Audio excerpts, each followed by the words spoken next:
Many speakers have been here, they have explained their role. I listened attentively to the narration given by Dr. Fambula, a great philosopher, a professor. I listened to Comrade Joe Wally. I listened to so many people. What I'm here to do today is I explain along the line. I will make comments on most of those stories that they gave, not to condemn them, but to make amendments. Because in the narration, there were some omissions, and I will fill those gaps with whatever were missing there. I do not need to dive into 1847, because whatever those who came on this soil in 1847 were accused of having one-party system, whatever those who came, Liberians who came back to this great nation, whatever they were accused of, I guess they paid the price in 1980 because they were overthrown. So I don't need to go back into that history, narrating who came here, who didn't come here. Now, my involvement actually started in 1985, November 12. Minus 1985, I was an unknown soldier, quietly moving here, doing my job, performing my duties as a soldier, in obedience and defense of my nation. So I will start from 1985. As you know, in 1980 there was a coup against a one-party system rule, a coup against the American Liberian. When the coup was staged, no one forced the junta to go on the radio and announce to the Liberian people and the world that they will indeed turn over the government of Liberia in the democratic elections in 1985. And in that election, the junta members would not be partakers. They said this to the world. They promised Liberian people. They charged the old regime or the Three Party for corruption. In fact, not just corruption, but rampant corruption. Hardly had they gotten seated when corruption reached at the peak of Mount Kilimanjaro. And when they begin to travel far and near to other countries and begin to enjoy life and in their favorite positions that they occupied, something began to happen. Many of them did not want to any longer adhere to their own promise to turn power over in 1985 to the people of Liberia. Confusion broke out among the ranks and file of the PRC. The regime began to design phantom coups. It was difficult to know the real coups and fake coups. Whatever the case, the revolution began to eat its own babies. And people began to be executed. People began to be tried in kangaroo courts where they had no due process of law. And I took interest. I took interest in praying. I took interest in making sure in my mind, praying in my mind, praying in my heart, that this guy should go. Because even the very regime they accused and executed his members, in that regime, from the days of Tubman when I was small, going to school, I never heard of so many coups as I heard of in the Dole regime. I never heard of many executions. I never saw so many executions in the Dole regime, in the previous regime, than the one Dole carry out. So I wanted this government to be removed, but how? I didn't know the how. I didn't know how to get Dole government out of power, but in my mind, I was no longer in support, because many of our colleagues were being slaughtered in cold blood, they were being lied on, they were being executed. For example, Wesson coming from football field was arrested simply because he held a different ideology than that of Samuel Doe. Nelson Too and I joined the army in 1974. Harry Johnson, so many of our colleagues were killed in cold blood because of phantom coup that were designed by the junta leader himself, simply because they were not in favor of the prolongation of his military rule. So I wanted this government to go, but I didn't know how. So that was the case with me. Now, in his desire, in the attempt to perpetuate his rule, the army at the time was a broad-based army. The armed forces of Liberia consisted of all the tribes. But he began to remove the Guild and Manon He began to move other tribes that sympathized with Kongpa. He removed them and replaced them, and the army became predominantly the Crown tribe.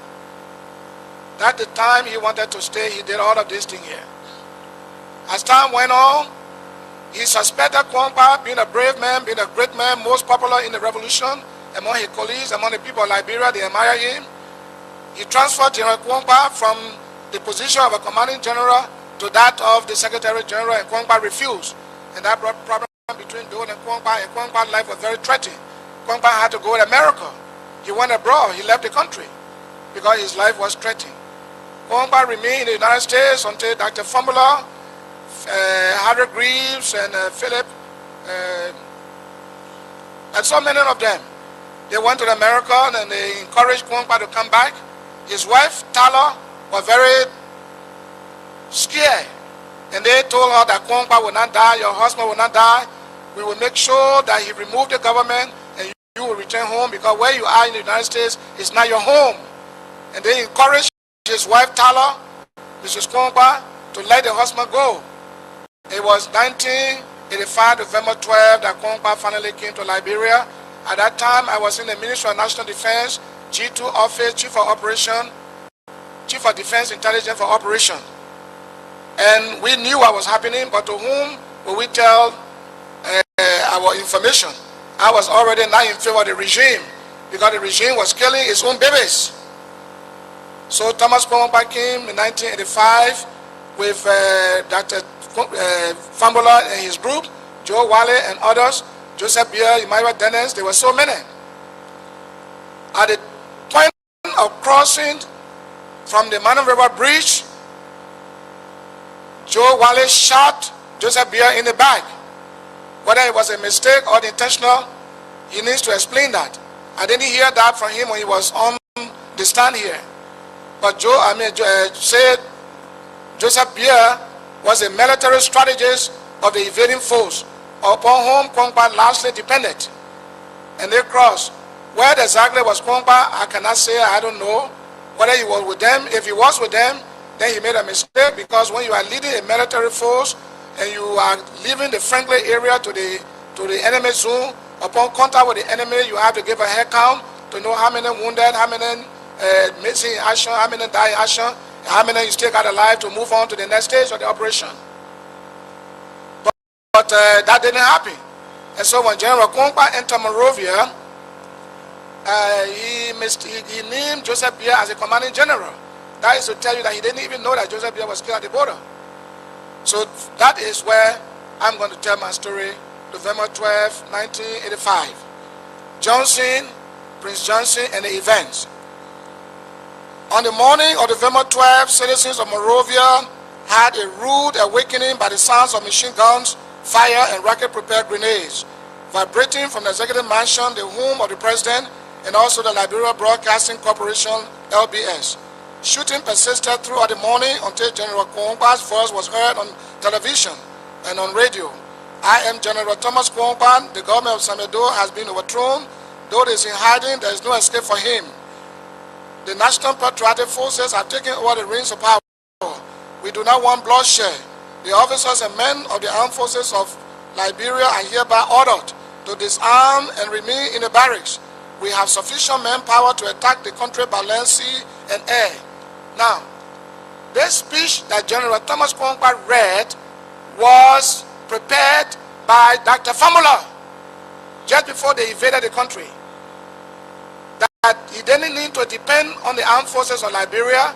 Why did he do this? Because they wanted to neutralize Kongpa. They wanted to keep him in isolation, because there was a coup d'etat among the very group that came to remove Doe. Now let me elaborate. The group that came was 35 in number. 30 Sierra Leoneans that were given them by President Momo of Sierra Leone upon the influence of Dr. Fambula, who has a Sierra Leone connection. And there were only 5 Liberians. The 5 Liberians were Joseph Bier, Imaiwa Dennis, Kopa Tier, Kongpa himself, and Makui, Major Makui. These were the 5. And so the plan was, look, don't encourage the armed forces to come near the general. If the general should succeed in killing Doe, then you guys should kill Kongpa immediately and invite me to take the reign of power. and then let the world know that Kwangpa died in action. And that was the plan.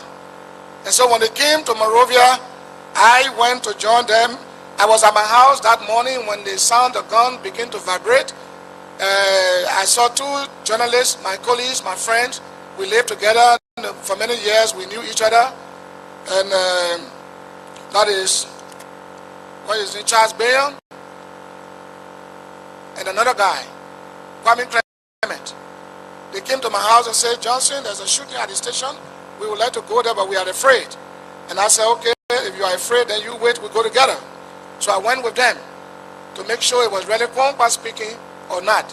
When I got to the radio station, this is the time I met General Thomas Kwangpa. I met him at the time he was leaving the radio station, coming out, when the Sierra Leone guy arrested me and disarmed me. Because people were not to take guns in there other than those who already came to the country. So when Kwangpa came, he asked him to return my guns and asked me to join them. So I was happy to join them because, as I told you earlier, I had a predetermination in my mind long before they did a Kwangpa to join any group of people to move the government that was killing its own babies, lie on its own babies and killing them. So this I felt was my opportunity, was the best chance. So I joined Thomas Kwangpa. When I joined General Thomas Kwangpa, I was also taken aback.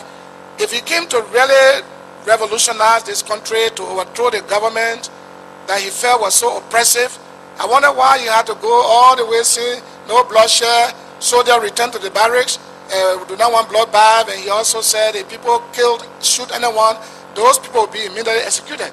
What if the group he was depending on by air, by land, by sea, if they had come, I wonder if they won't kill.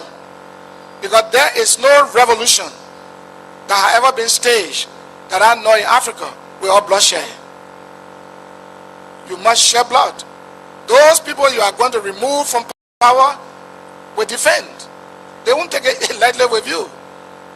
So if you don't succeed, they get rid of you.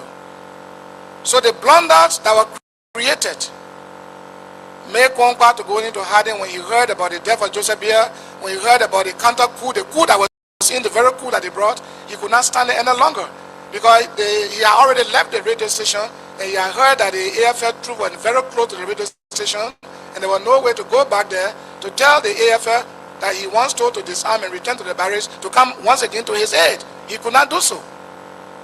So Kwangpa said goodbye to me, and he was leaving. I didn't know where he had gone to. I thought he went to BDC. When I rushed to BDC, I couldn't see him. I came back to the station. They were shooting. Then I left to go to the 72nd to get the ammo personnel carrier because I can drive it. And I got one good guy to shoot a 50 caliber that was mounted there. And I went with one guy they call Rabo Ratti. He's always with Ambassador George Weah. We both went together in the car. He drove the car. When we got there, I took one of the grenades I had on me and I put it in my pants. I was taking a risk because if the pin had dropped, I would be blown out. But I had it there.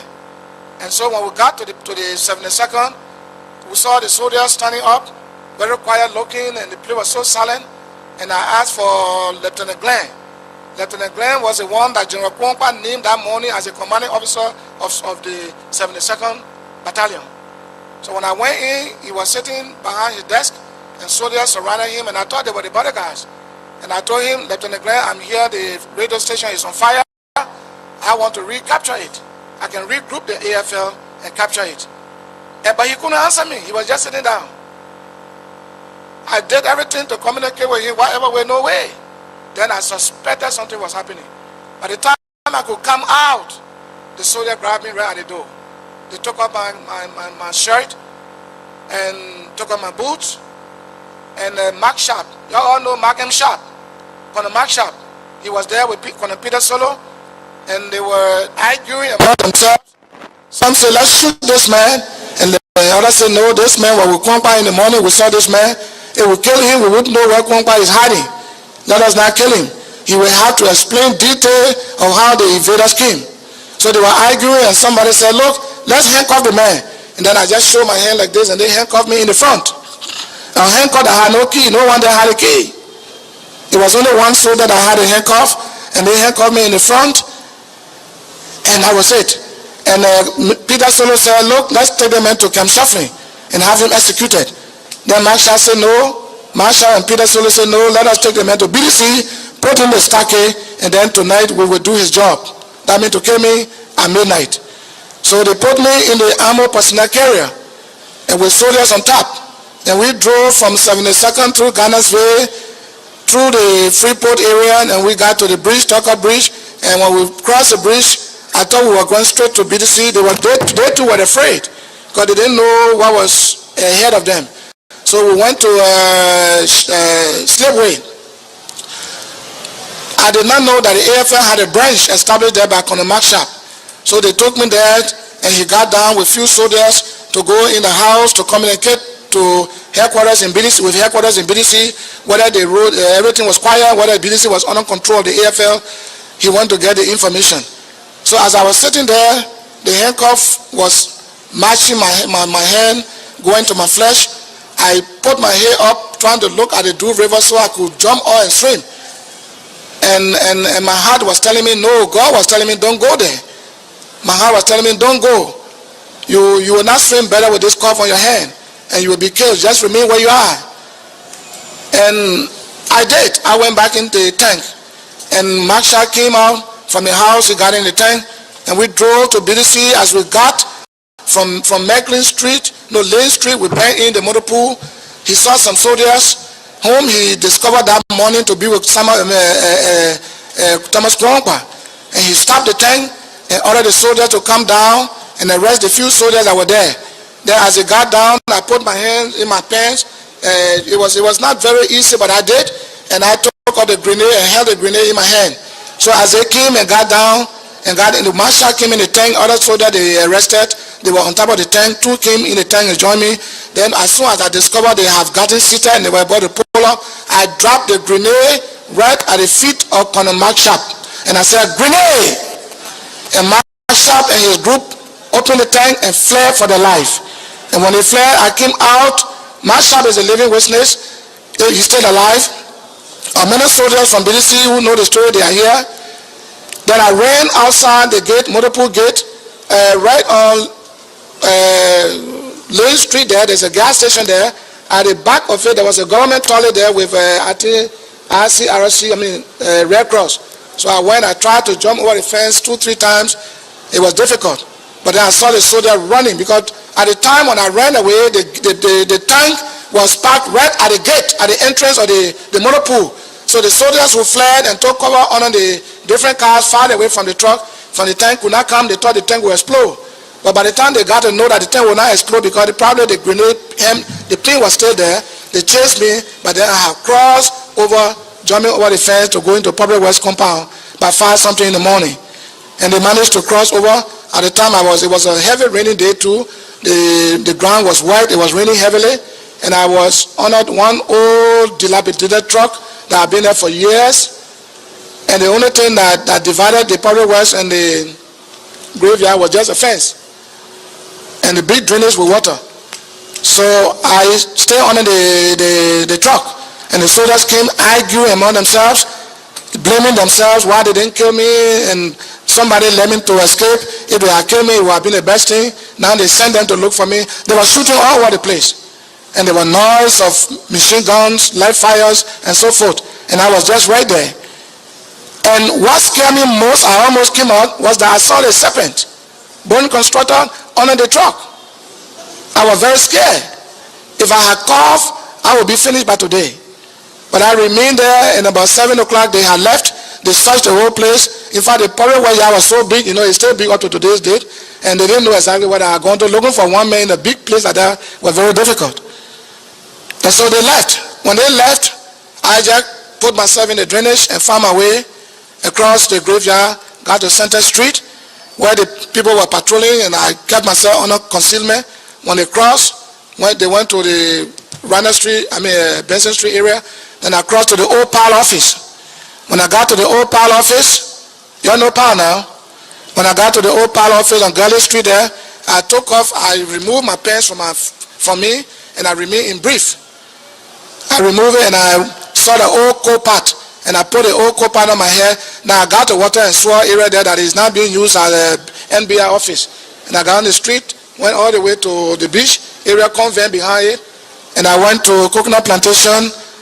That person who saved me, I won't call the name for security purpose, but the crippled woman saved me.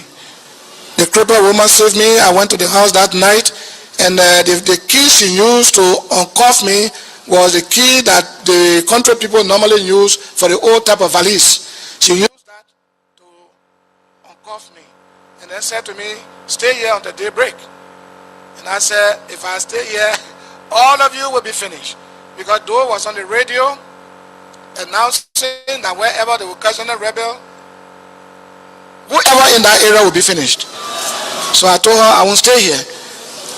Now, her brother was up country. Her brother was in the army, I think in 10th battalion, and he had his M16 A1 rocket launcher. The grenade launcher was in the house. And instead of coming out, I came out, took the M16, took the uniform, I dressed, and I came out. Because the soldiers and they were now recognizing each other. I made sure that I was never recognized. I made sure that I was one of those soldiers on the street there. So I came home all the way, and then I knocked at my door, my mother's door. She was up country, and my sister came to the window, who said because they thought I had been killed that afternoon.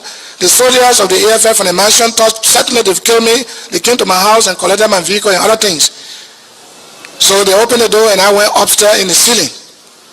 The next morning, Doe was basically announcing on the radio they would do house-to-house search.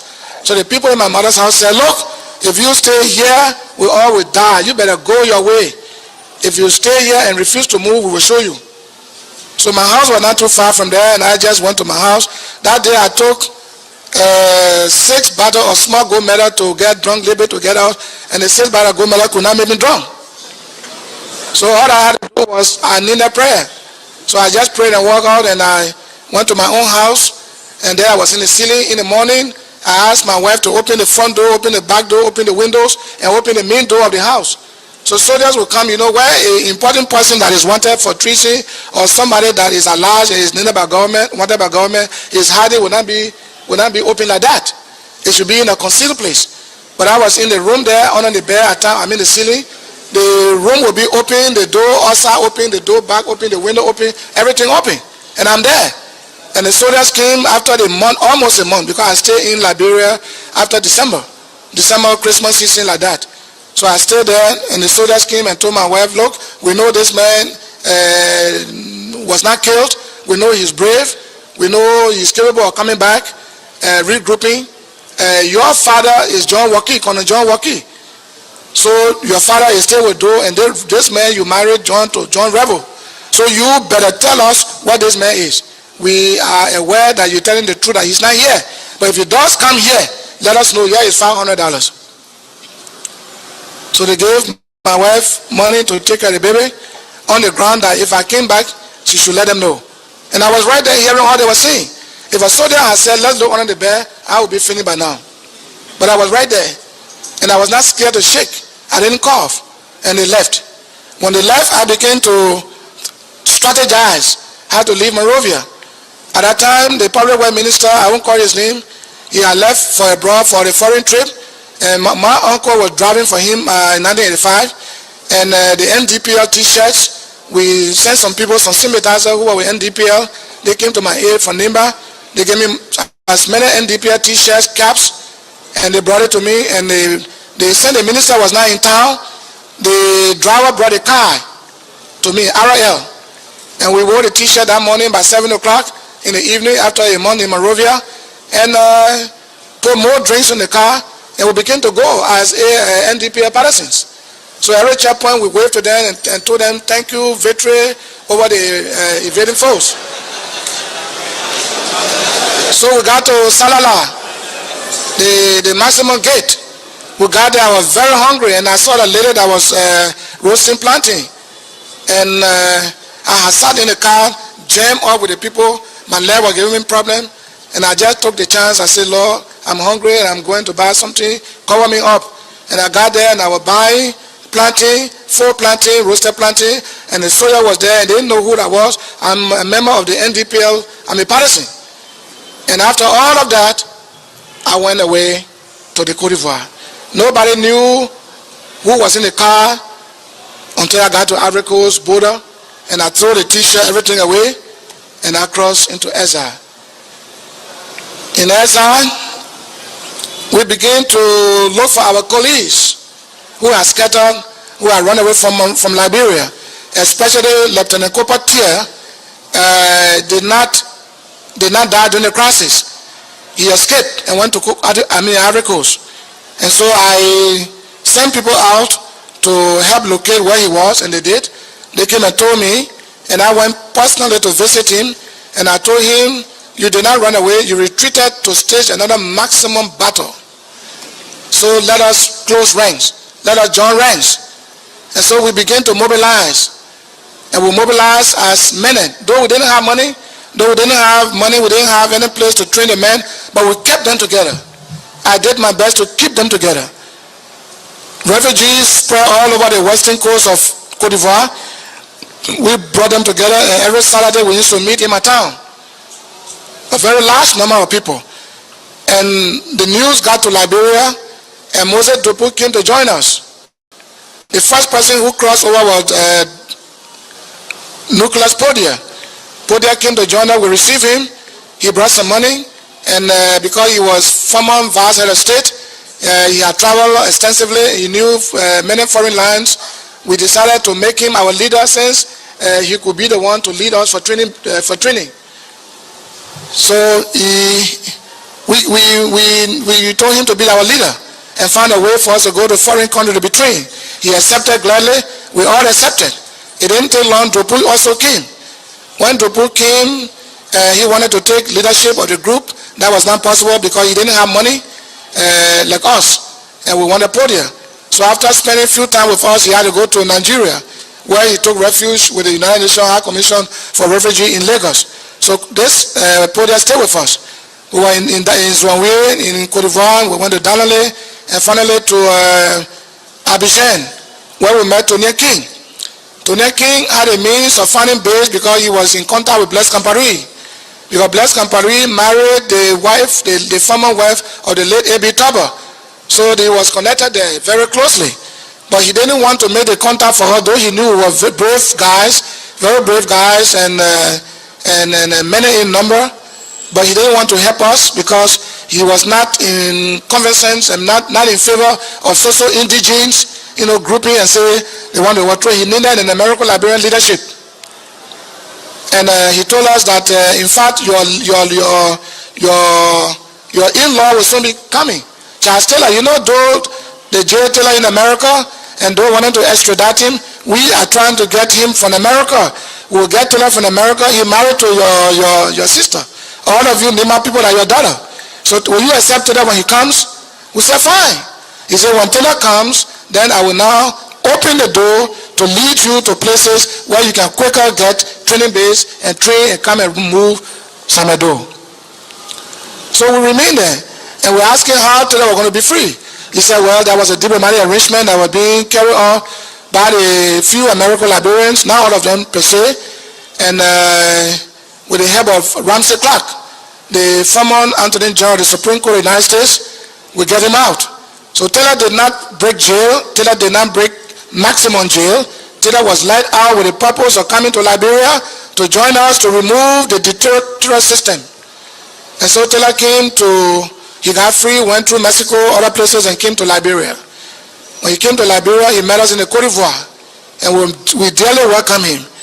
But we had not told Podia then that we didn't want him any longer, because he had the money but didn't know training base. He didn't have any direct contact. He needed to go around asking people, and we felt then that he didn't have that much contact. Now Taylor, who has come as our brother-in-law, were attached more important to our plight than anybody else. So we accepted Taylor, and he was with us. And while we were there, Taylor was still afraid of Podia, because Podia was still interested in making inroads in ensuring that training be provided wherever country he could find it. So what happened was that there was a guy among us they called William Obe. William Obe in Monrovia served as a bodyguard to Podia at his house. And so William Obe was with us. So Taylor told him, say, look, you know what? William said, no. Say you are washing Podia's clothes and you normally clean his house and you have the key, I'm going to invite Podia at my house. here in Abidjan. And while I'm entertaining him, we are discussing about Liberia and the way forward. Go to the house, break the room, steal the bed with all the money and the passports, and destroy them. Bring the money to me later. Once you have the key, he wouldn't know that you broke it, because you will tell him that as I left from here to go, the house had already been broken into. So that was the strategy put in play by Mr. Taylor to incapacitate Podia. So that was done. And Podia cried bitterly because no passport, no money. At the last resort, he ended up in washing Madingo people dishes. You know, that morning food they can face with rest water. Podia started washing. It was very, very bad. And Taylor did not want Podia to follow us. That was very bad. At the time, his plight declined. Seriously. Podia now decided to contact Victor Hager. That was the Lebanese man I mentioned here. Victor Hager, the late. And to say Podia came to overthrow, Podia didn't have money, he didn't have armies. I am seriously of the thought that Victor Hager may have contacted Doe for money business and told Podia, your former soldiers have grouped in your favor, they are at the border to help you come back home, to remove Doe. So when Podia crossed, they arrested him and said he came to overthrow. Podia did not come to overthrow. That was not the case. And so we put Podia out of the way. We put Drupu also out of the way. We never saw Drupu again because he was in Nigeria. And we were left alone with Taylor and ourselves. And so Blaise Compaoré now decided to introduce Mr. Taylor to Blaise Compaoré. And after the introduction, Blaise Compaoré bought the idea. But Thomas Sankara was not in favor. And we didn't know that. We were not told while we were in Cote d'Ivoire that Blaise Compaoré, that Thomas Sankara was not in favor. We were not told. We didn't know. So series of visits were made by Mr. Taylor to Ouagadougou, and the end result was, okay, you can come. So they flew us in one group by group, and we all gathered in Ouagadougou. When we got in Ouagadougou, when my group got there, my group was a fifth group. There were other guys there already. When we got there, we were told that we were going to be arrested in a few hours if we did not comply to remove Sankara from office. That Sankara was not in favor of any evasion, he was not interested, and that he would arrest all the Liberians and send them back to Liberia. And that caused panic. So the group, because Sankara was the president, Blaise Compaoré was the deputy head of state and commander of the poor barracks. The poor barrack consisted of the commando units that provided security for the mansion. So you see how it was very easy for Sankara to be removed. So the group that was in the barracks with the commandos, the Liberian group, were requested or ordered to join the group of Burkina-based commando units to remove Thomas Sankara and to pave way for us to stay in Burkina Faso, to go into Libya, to come out of Burkina, to come out of Libya back to Ouagadougou. So that was how Thomas Sankara was removed. And we got to Libya. When we got to Libya, there was another group from our group. There was a first group that was dispatched. But all along this line, we had not discussed who will be our leader. We accepted Taylor as our in-law to help us save Nimba Kante from the oppressive system of Samedo. But we needed to have a leader. And there was a revolutionary group. A leader in which a leader is not imposed upon anybody. When we got to Libya, William Obe I talked about was the first group of people that went to Libya. And when we got there, the English we heard was not the English we could get used to. The group that went, William Obe told them, Major Taylor, our leader, Major Taylor, our leader. Major Taylor is our leader. You like it, Jacko, you don't like it, Jacko Lanta. So Taylor leadership was imposed upon us in Libya. When we got there from Burkina and joined all the other groups, there were other people in prison there already on the base. The people who said that they needed election and they would not take Taylor as the leader. Forget about spending money and doing what? It was not his own money. It was Gaddafi's money that he was to spend. And at day the men were the ones to use the guns to shed blood, their own blood and the blood of their own countrymen. So they were known in the Potela. They wanted men from among their own kind. And that didn't go well with Mr. Taylor. He imprisoned Cooper Miller, he imprisoned Augustine Wright, and in Burkina Faso, he tricked them into going to Burkina with the intent of buying vehicles we could use to invade Liberia. And when he got there, he asked Blaise Compaoré to imprison them, and they remained in jail. On the base itself, I was in jail. The late General Samuel Vani was in jail. Tiger Wanti was also put to jail. Ina Dogola was put to jail. There's so many people that were in jail. They would beat us in jail, take us from jail, torture us, and go for training, and charge us for treason. He took me from jail and asked Musa to make me tribunal chairman. I became the chairman of the tribunal in Ezza when we had not come to remove Doe, and Doe was still here as the leader, president, commander-in-chief. We are troubling each other in Libya. And Taylor had a system where he had one man on another, one group on another. Each group was a private security and on the other group. And when you had nothing to report, whenever he came from Burkina Faso to Libya, when you had nothing to report, he won't trust you. So when we discovered that, whenever he came back from Libya, there were over 100 plus letters from the same people will be writing against each other. Like Chairman Vadia will write against me that I want to overthrow Taylor. That I will write against Vadia, whom Taylor trusts dearly, that Vadia too want to overthrow. So the whole thing was confused.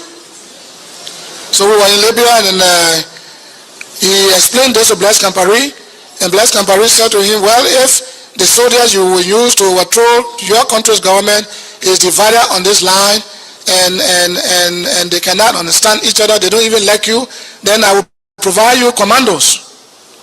And he said, no, your commandos don't know our terrain. Whatever the case, I will hold my patient. I will try to not let them know what I intend to do, but they will get to know later. You will only put a few men among us when we are leaving to go. And then on the base, we have Guineans, we have Sierra Leoneans, we have Liberians were there led by Putu Major. The late Putu Major from, I think, Grand Crossano. And these guys were sent there by Burma Fambulo through Joe Wally, a Fambulo British. So they were in Libya.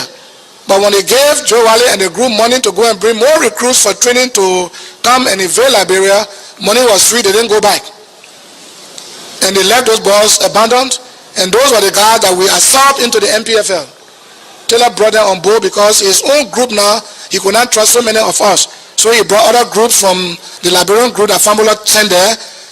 He brought also the group from Sierra Leone, he brought other groups. But the group from Sierra Leone did not have leadership, because the leadership was giving money to go and bring more recruits too, and he decided to build a supermarket in Guinea, Conakry, and abandon the men there in Libya.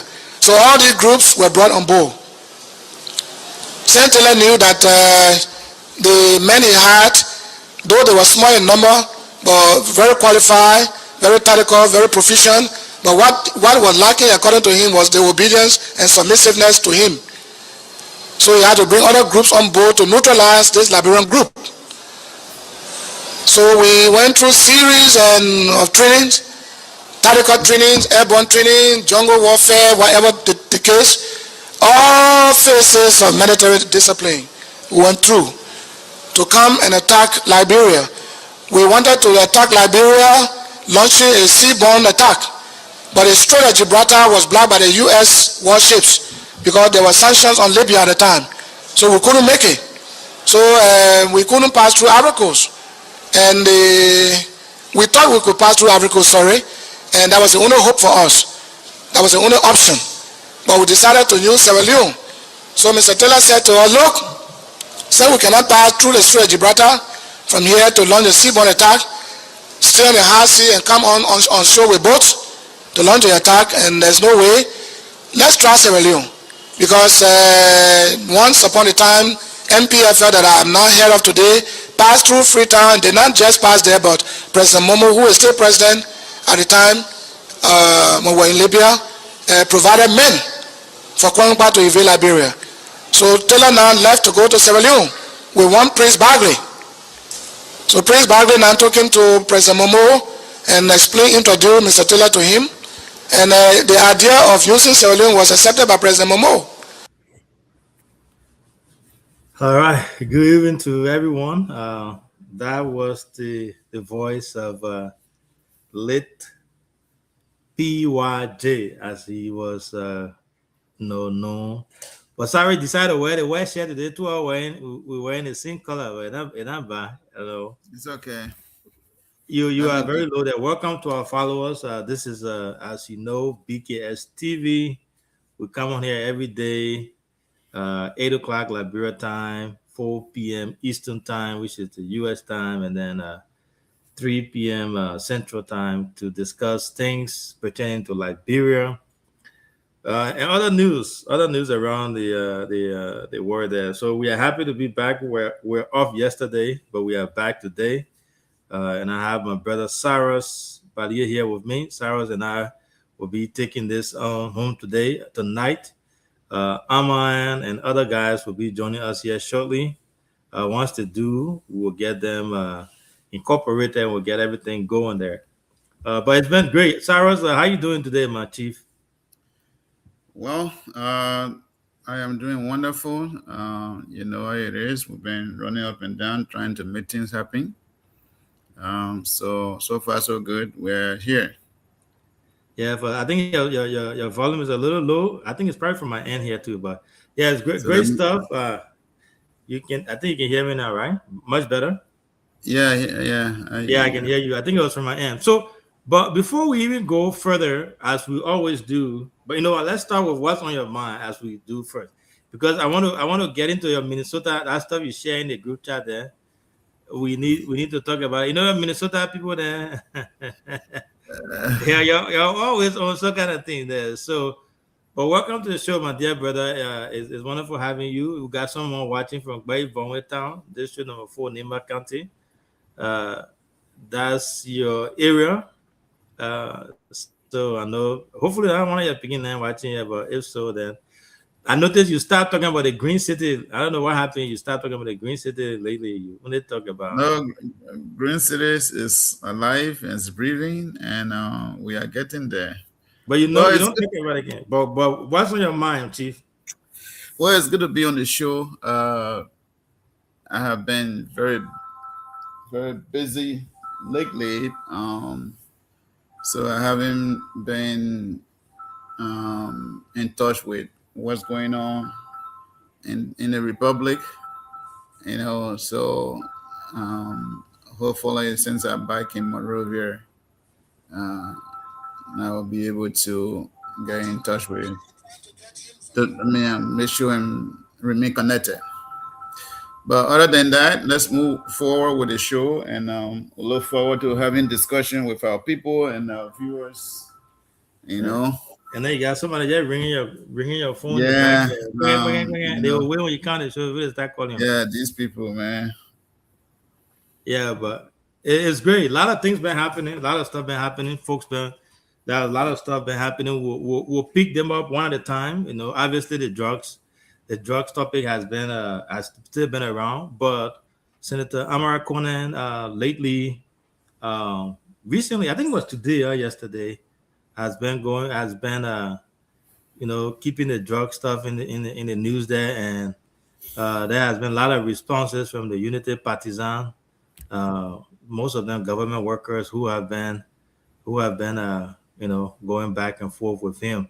We'll discuss that here shortly. We'll talk about that, and we will talk about the UL thing, and we'll also talk about the vice president went to the finance ministry today. There are so many things on our plate here today that we will discuss. We'll start it out when our guys come, then we'll go from there. But in the meantime, though, there's news that came out today about the current the managing director of NPA, about his business dealing here in the U.S. in Minnesota, the group home and all that stuff. I don't know if you listen to the documentary. I've seen some people saying it's AI, but I don't think it's AI. That is a legitimate documentary or investigative journalism done by NPR. They talk about a lot of things. Have you heard about it before? I can go into the details here, but what's your thought on Yeah, that? I got it. I got it. Whole Okay. information. Okay, go ahead, Chief. You made from Minnesota, so let's see the Minnesota board and how they looking. What's up with Minnesota? So So, CEO, listen, this is the problem with Liberians that believe to be doing well in the U.S. Some of them, not all of them. Um, this illegal thing or illegal way of doing things, it has been uh, among Liberians, and it's not just this guy. It's not Sekou Touré alone. If you can recall, um, the late um, what is guy name? The one that were trying to run for president, President Oh, Dr. Cassell? Dada Kase, if you can recall, Mm. Dada Kase was into this dubious thing where he was if you can recall, he was a psychiatric Yeah. doctor, Uh-huh. and then he started double billing his clients, making mass money. At the end of the day, he came to Liberia and decided to run for president. And now he got cut off. When he went back, they started investigating him. At the end of the day, I want to believe that he didn't want to go through prison time, and he ended up taking his own life. But people say that blah blah blah blah. That is another story. Another person is Samson Witherspoon. He has a school with a history of then taking $114 million, selling fake degrees, nursing degree to people, and now he was under investigation. He was supposed to go to prison. Today, we don't know what happened. There's another story. Now, we have Sekou Douglé. Sekou Douglé has been owner of multiple group homes business in Minnesota, Brooklyn Park, most especially. Not one, not two. So what he did was he put some of the business in other people's name. But remember now, this is America. It's not Liberia, where people have leverage or doing stupid things. So the NPR investigative journalist has they've been investigating this guy, and the thing is, he has a multiple group owned business. He went as far as coming to Liberia, bringing money here, putting into the campaign. Now he's the managing director of the port, Freeport of Monrovia. Now, so with the way group home business runs, you cannot be CEO of a group home, then you in another country, you are taking government position, you're making money, and people are dying in your group homes because this is where the investigation is going. According to the report, 4 people are died in different group homes that you own. So, Alvin, I can tell you, this is not going to free. It's not going to go free. This is America we're talking about. In America, these things don't really go unnoticed. Unlike Liberia, where people get away with stuff, it's not going to happen in America. So it's a serious thing. Let people call it AI. One day somebody will pick up. Then once they see that, AI will turn to EAE. So that's what I want to say. Yeah, yeah. It is it's very, very interesting. I don't think he's just a manager. So he's an assistant director for those group homes. And with the way group home work here, you are supposed to be on site. The role that he play or that he's listed to be playing the person has to be on site to be able to check on the clients, to make sure that supervisory stuff are done. So I listened to the documentary. They were very thorough about it, And this all his agency have been his group home. From what I heard over the past decade or so, they've been paid about $36 million. Mm-hmm. Right? And he had a couple of houses and things like that. So you said 4. I think they said 8 people, and I stand to be correct. 8 people have died from all the group homes affiliated with his business, and a lot of cases. In fact, he went to court and all before. So it's something that is worth looking into. It's something that is, when they start investigating, when they start, doing documentary and things like this, yeah, it can't be easy. So according to the documentary I listened to, the lady said he was listed on 3 of the group home as the assistant director. I forgot the position, but it's a very important role that the person has to be on site. So when they reach out to him, the next day he removed himself from 2 of them. Only one of them has him listed down. So he's doing stuff, but he turned down the interview and a lot of things. But I know that, like you said, the men here, when they're ready to investigate, they go all out. But that's something that is worth listening to and watching. They also, when you listen to the documentary, also talk about the guy that he had business issue with, the Chinese guy as well in Liberia, the water business. But anyway, tonight is a white show. I got a white shirt on. Cyrus got a white shirt on. The 2 Cyruses have white shirt on. 2 of them have glasses on. Other Cyrus took away glasses. So it's going to be it's all peaceful tonight. Welcome to the show, Mr. Danko. Oh, you see that now? Everybody got their glasses on. we are starting with what's on your mind, Cyrus. We got a lot of things we'll discuss. We'll talk about Senator Conan. Respond his stance on this drugs thing. He keep pushing it out. We'll talk about it, and then we'll talk about UL, the meeting that the president broke up. There's so many topics we'll discuss as we go along tonight. But we just started with what's on your mind. So how you doing, Chief? Long time. Chief, thank you. It's good to be back, and I want to thank you and the team for for keeping the platform alive.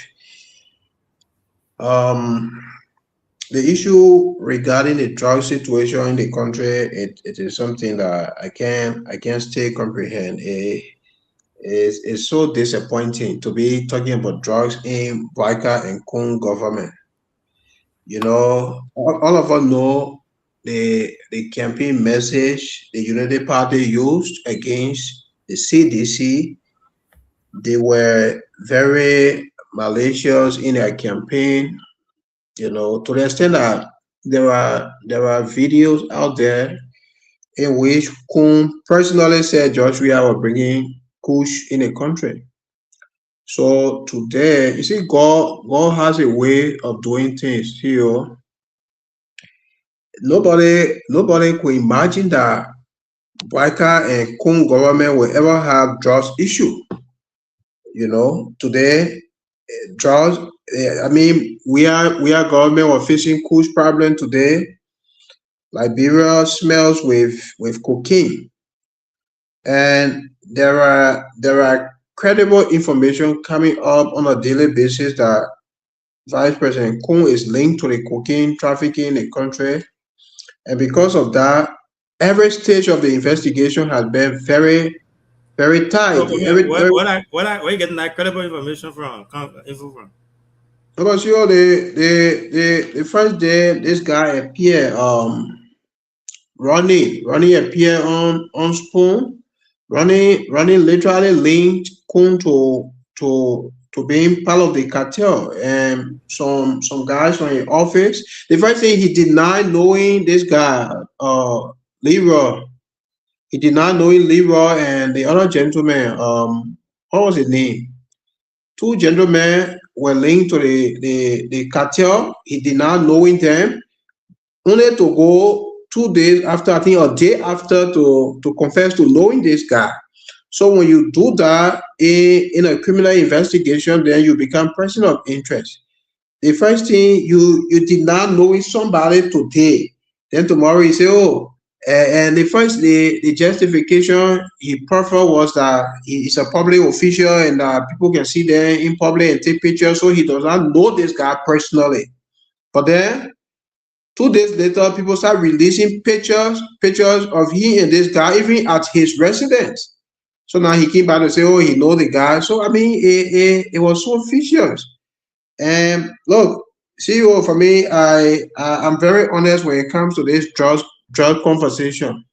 no matter what we do, no matter how we try to make this discussion professional, the VP knows about something about the drug issue in Liberia. And why you think there is no head, no tail? Everybody is just on fishing expedition. Today, you hear different thing, and the way the drug thing was getting serious, it dying down slowly. It dying down slowly. The only people you hear around talking about the drug situation are people like Amara, people like Snow, and few of the critical senators, the people there like Koga. Koga has asked the president to dismiss Gregory. How can Gregory preside over his own investigation? Gregory received Starlink internet from Leroy. Now Leroy was applying LMP with Starlink. So now that Leroy is being arrested, how can Gregory be the one to preside over such investigation? It's obviously not going to be credible. So a lot is happening to you. For me, I have no expectation in that drug stuff. I know it will yield to nothing. It will die down. But 2029 we play, we remind them. Thank you. Thank you. You jump ahead of us there. So full disclosure, yeah, there's no evidence to link the vice president with any drug. There has been no evidence of that. One thing that we also need to know is that we have the international community in Liberia that are helping the investigation. I do know. I have said this on the show 100 times that if there was anything like that, the people who are part of it would have been named by now. They will be named. So inferring or saying that without any hard evidence that No, but see, when it comes to sovereignty and territorial integrity, the partners can only aid us in the investigation. They can't come out to name people. They can't come out to name officials of government to say they are involved. But you listen to Gregory when Gregory said there are hierarchies of this government involved with the drugs. So I mean, it's just disappointing that people like Biago want to go down just because they want to protect individuals. But it is no secret, CEO. The police IG said it. He said there are people involved in the government, and now their strategy is if they should be calling people who are involved from the executive, they hire up. If they call their names, it means they will be losing 2029. How is this George thinking about 2029? I mean, they still have chance. If they can do better, Liberians will elect them. But people thinking about 2029, and the issue you raising about the partners, they do not have the authority to speak authoritatively and say, okay, these are individuals involved. They will want to do their investigation and give the findings to our security system. They are the ones that are supposed to muster the courage to call names. Why is it today we are yet to hear the big names they were posting about? Because people like Kun are involved, and that's why Gafon has been fighting. You saw a visit today to Gafon. He went to something the ground with Gafon. That's why Gafon and others have been fighting. No, again, full disclosure, there's no evidence of that, Cyrus. We don't have it. So I don't know if you know this. You saw the one I have in Venezuela where the U.S. basically grabbed the president out there and brought him to the U.S. for trial. So when there's evidence, hard evidence, it happened because the U.S. was affected directly. The U.S. arrested the president, and other people termed that as a violation of their sovereignty. Yeah, but the cocaine they grabbed over there, it was not going to stay in Europe. It was coming here too. It was making its way here. So America is also affected. But anyway, we'll go to that. We got a lot more to go. We have Amma Brooks on the show. We got Cyrus on the show here. So Cyrus, the other Cyrus, I hope Amma is not wearing white t-shirt today. We got everybody wearing white shirt. Senator Amara Conner has been in news lately with his most recent post One of the things you said there, you said the government that penalizes the grassroots while shielding powerful is not fighting drugs on war. It is protecting the cartel network. And then the UP folks are countering that, all the other folks on there. He also talked about the main architect, basically inferring that he somehow know the mean people that are doing it, but they're not arresting the mean people, they're arresting the small people. But the other folks are arguing that he's part of the government, right? He's a senator, so he has power to do more than just the Facebook posting and calling this out. So that's the other side of the argument. If you know these people, why can't you call their names? I think you are letting the Liberian people down too when you say that. If you know the big actors, you are a senator, you have the right to call people, you have a right to exercise. So instead of you coming on Facebook and just inferring, people doing the big people, they're not catching them. If you got intel, if you got intelligence, share that with NSA, share with the people, and all of you guys work for the Liberian people instead of just saying Facebook, and then making the news out of it.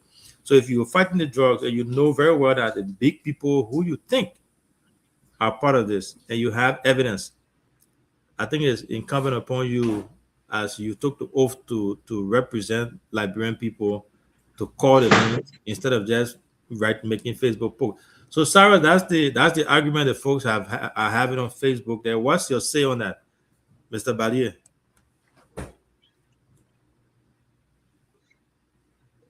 Sorry, I kind of. You said what's the question again? So you didn't hear me? Okay, so since Amara Conan, Senator Conan has been making claims, making posts lately. His stance on social media has been the government is basically going after the smaller guys, and persecuting them, or maybe grabbing them, putting them in jail, instead of going after the big guys that are in control of these drugs. So, and then other people are countering that, saying, well, if you know these big people, why can't you call their names? And also, you are a city senator, you should be able to use your power to be able to get bring this information out. If you know them, why not share the information with the NSA and other folks to be able to help with the intelligence instead of just sending coded messages on social media? Well, so I'm not sure. I haven't seen it, but the reality is that why is he's a sitting senator, and he has a leverage who was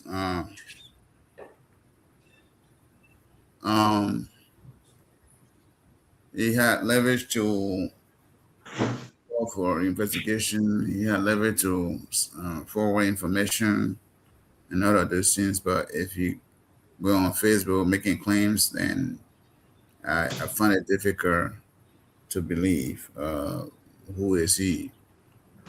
One thing though, our country, some people look for notice, name recognition. Maybe he had other intentions, so he's not. I think he's wrongly proceeding, making jokes with the serious business. Anything that senator is taking on Facebook page to talk about, to me, is a joke. If he's serious, he would have called. He have a full power to invite some other investigators to point out some things that are going on. So for him to be on Facebook page, to me, it's a mad joke. I think he need to be serious for one bit and start playing with the Liberian people. Yeah, and then that's my point. Amma, if you are there, you can turn your camera on. If not, you unmute yourself, and we can come to you. I know you haven't. Thank you, CEO.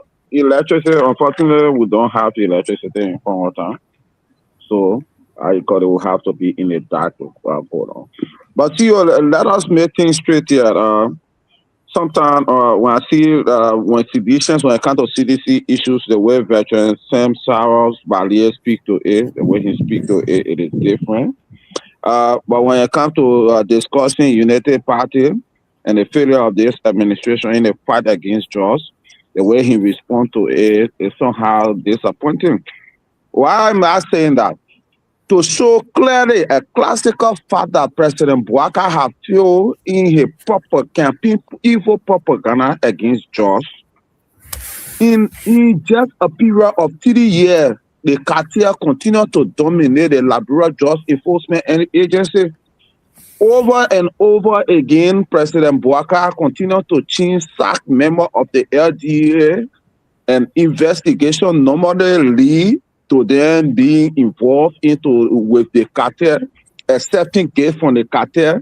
You see, the Liberia National Police that have the highest budget, $32 million budget, they could not put Starlink at the headquarters of the Liberia National Police, but a just cartel member, Leroy, have to go and provide the Liberia National Police the internet service when they are getting 32 million of taxpayer money.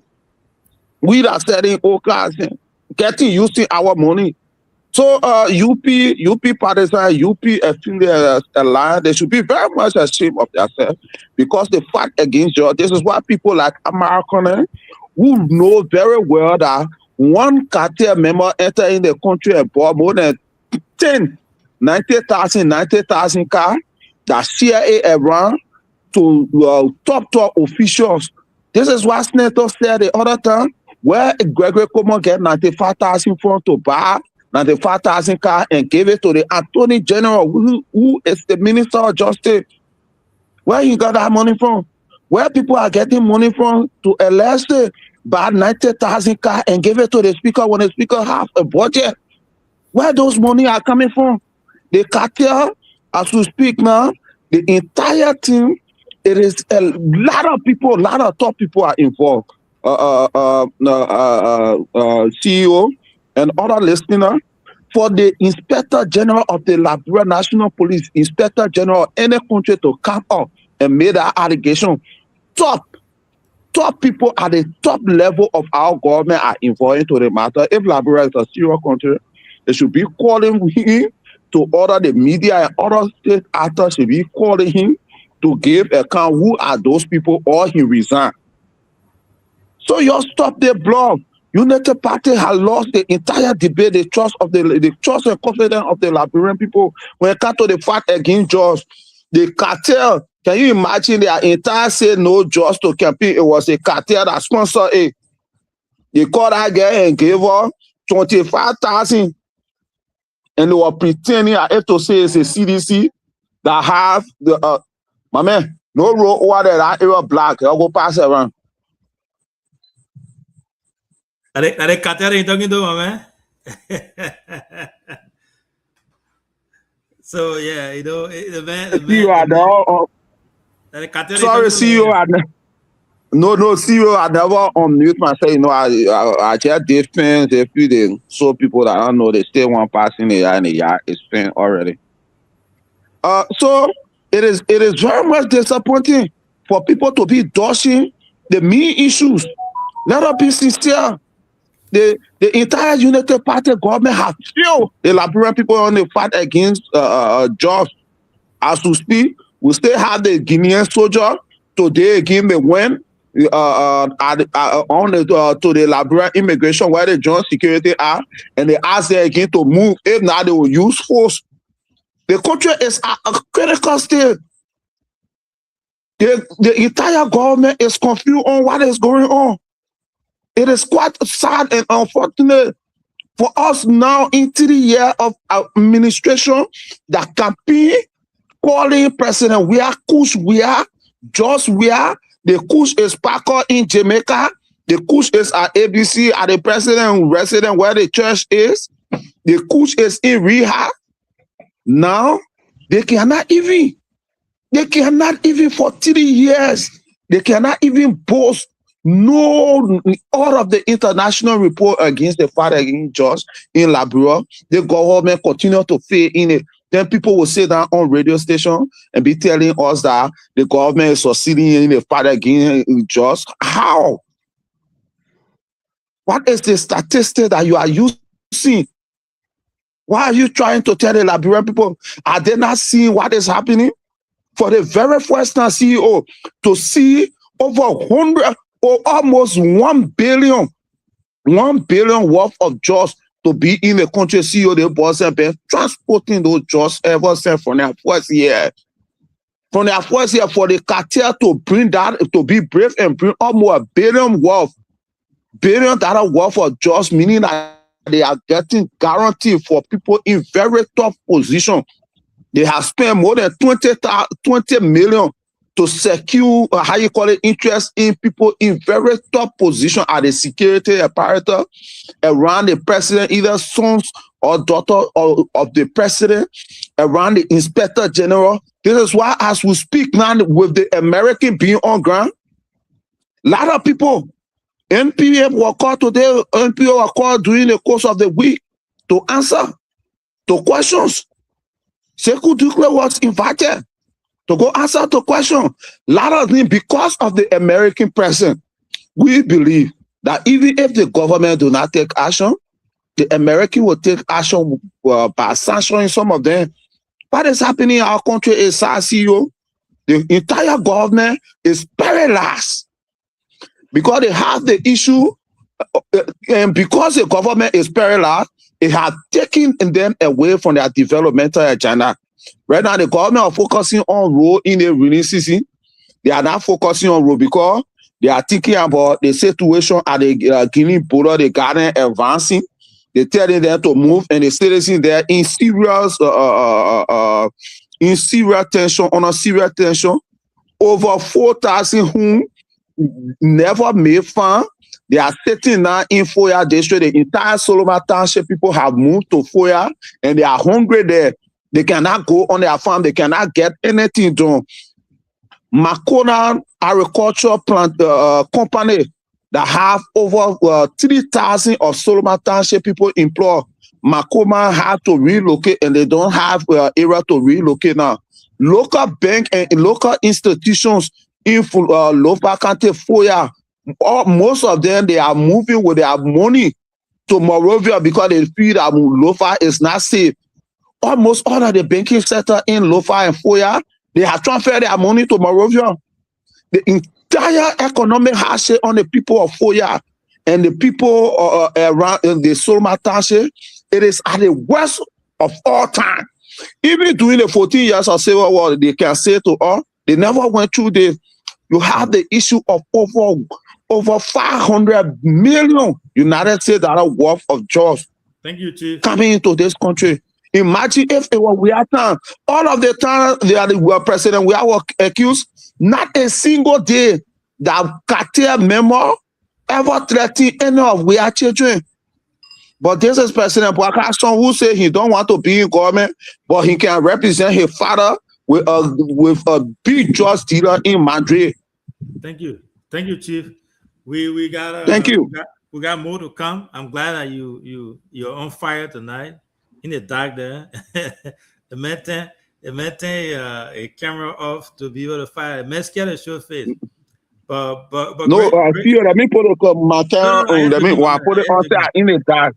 I'm looking. I just sitting now outside. I said, when Korean you see me go, Korean jet skin. When Korean you see let immediately. Why we are I live in outside now. I live in outside now to come Korean jet skin. All right, when people want to see if at least you got red hair on. Other than that, we got white on. But thank you, Sarah's Dankwan. You know, when this whole thing started, Honorable Koga called for the head of those entities to be either suspended so that more light can come to them. And then the IG referred to the man as Lou Stalker. Same thing he said. It didn't stay long as the investigation went on. LDA boss was dismissed. Was dismissed entirely. With the way Senator Corner is moving with this, you know, advocating on social media, do you think from his from what he has as a senator, should he be calling for the suspension of the head of this entity like Honorable Koga did, preferring solutions from the Senate floor instead of just making these comments and calling these guys on social media, and then they are going back and forth. He's going back and forth with the deputy minister from Information Ministry there, going back and forth, Mo Ali and all those guys. Don't you think he should use the power he has, something similar to what Senator Koga said, let these guys be suspended. Let's do something. Because even Senator Koga recently, again, restated that he asked the president, he congratulated the president, he urged that he was doing the right thing, but he should take it further and suspend the IG. Personally, I think the Senator Cornyn should move down similar route instead of just the Facebook regular post. Yeah, but CEO, let's try to be honest. You see, Liberia's problem is that for me, I don't like to shift blame on politicians. We, the voters, are the problem. The citizens, even those of you in America, are also the problems. You just listen to the big brother on the show saying Amara is being unfair to Liberian. Amara, the president. You see, when we sound unpatriotic, when we sound that we don't love our country, we are only interested in individuals, we are only interested in parties, then Liberia will continue to be like that. Listen, for Liberia to change, in my mind, ain't got to do it ain't got to do it Baka, ain't got to do it accountability, ain't got to do it Liberians facing other state, people being honest, people being patriotic. So many times so now you text me, oh, why you not coming on the show? I can be so hurt to hear people talk 70. You're looking at a senator in a digital era. You can take Facebook from political and all social activity in a digital era. Donald Trump, America, Donald Trump. He posts every day, every second, not even every day. He posts about, listen, there is something in diplomacy they call digital diplomacy. Digital diplomacy is a form of diplomacy that allows citizens to be informed, to be aware of decisions taken by their government, by their leaders, by their countries. So you can never divorce social media from governance. Most people don't listen to radio these days. There are people who use their mobile phone to check on daily information, and that's exactly what Amara is doing. I had thought, saying we want to sound patriotic. Imagine criticizing a senator who's exercising his constitutional duty. And I don't know if Amara, the president, you said Joseph Barker is experienced. You brought him with all the experience he has. His son is involved with this thing. Saying he loves Liberia, why he say he's not even taking action? Imagine what would have been the scenario if this thing were done in George Weah government. Now let's just create a hypothetical case where we should say the coups were brought on a Weah regime. What would they have been saying? They will be calling Weah names. And today, you see somebody said on the show, he's disappointed in Amara is doing this service. I agree. So what Baka doing to Liberian people? Amara, not president. Amara, senator. He can decide to talk. Senator Koga talk. See what you saw, the kind of insults they rain at Senator Koga. The guys are so offensive. They are annoying. You can't stand there. Very disgusting. You see that if a senator who was duly elected as President Baka goes on to say something, and they will pay those agents, those stooges to be going after them. See, is this the kind of country we say we should even be defending? Is this the kind of country our people envisage? Look, it's so disappointing. See, sometimes it's disgusting for me to even be on a show to listen to something. You're looking at the cartel in the country now taking over the country. Kush, there is a big difference between Kush and cocaine. Cocaine is very terrible. Today, cocaine is everywhere in Monrovia, and from information we've gathered so far, is that they got warehouses in Monrovia, and now they use Liberia as a transit point to be supplying nations, and somebody says on the show to blame Amara Cornyn as though Amara Cornyn is the one that's supposed to say, Gregory, you fire, as though Amara Cornyn is supposed to say, Sengay, you fire, as though Amara Cornyn is supposed to say, Prince Johnson, you fired. Let me ask you that. So you can add to your point you're making there. So would you agree that the senators or the lawmakers should hold our people, those guys, to account by asking for regular arrest report or persecution report? They should demand and not even ask for a conviction, drug seizure, because I think it's also part of their right, their fiduciary duty to do that. Do you think they should be calling for that and asking for or demanding that from the prosecution or the law enforcement as well? That I think that can be done. But see, let's not forget. You see, democracy. There is something about democracy we don't understand. The power invested in a president under every democratic government is so. In fact, it outweighs the power of the legislature, especially so in Africa, in developing countries. You see that the biker we knew yesterday. I mean, who couldn't afford anything? You see, now the biker operates like a liberal dictator. And I think the only power the senators have to use, because I know they cannot trigger any dismissal. The only power they have to use, which I know is very impossible, is to vote non-confidence. You know, they can vote Gregory Cuomo. They can vote in non-confidence. For no confidence. They can decide to say, listen, say the president does not want to take action, we can pursue our own action. And the fact that the Americans are involved with this, they can decide to pursue vote of no confidence in any of his officials. You know, this man is not on record for respecting the rule of law. Let's not forget, CEO. The president is on record for violating Supreme Court opinions.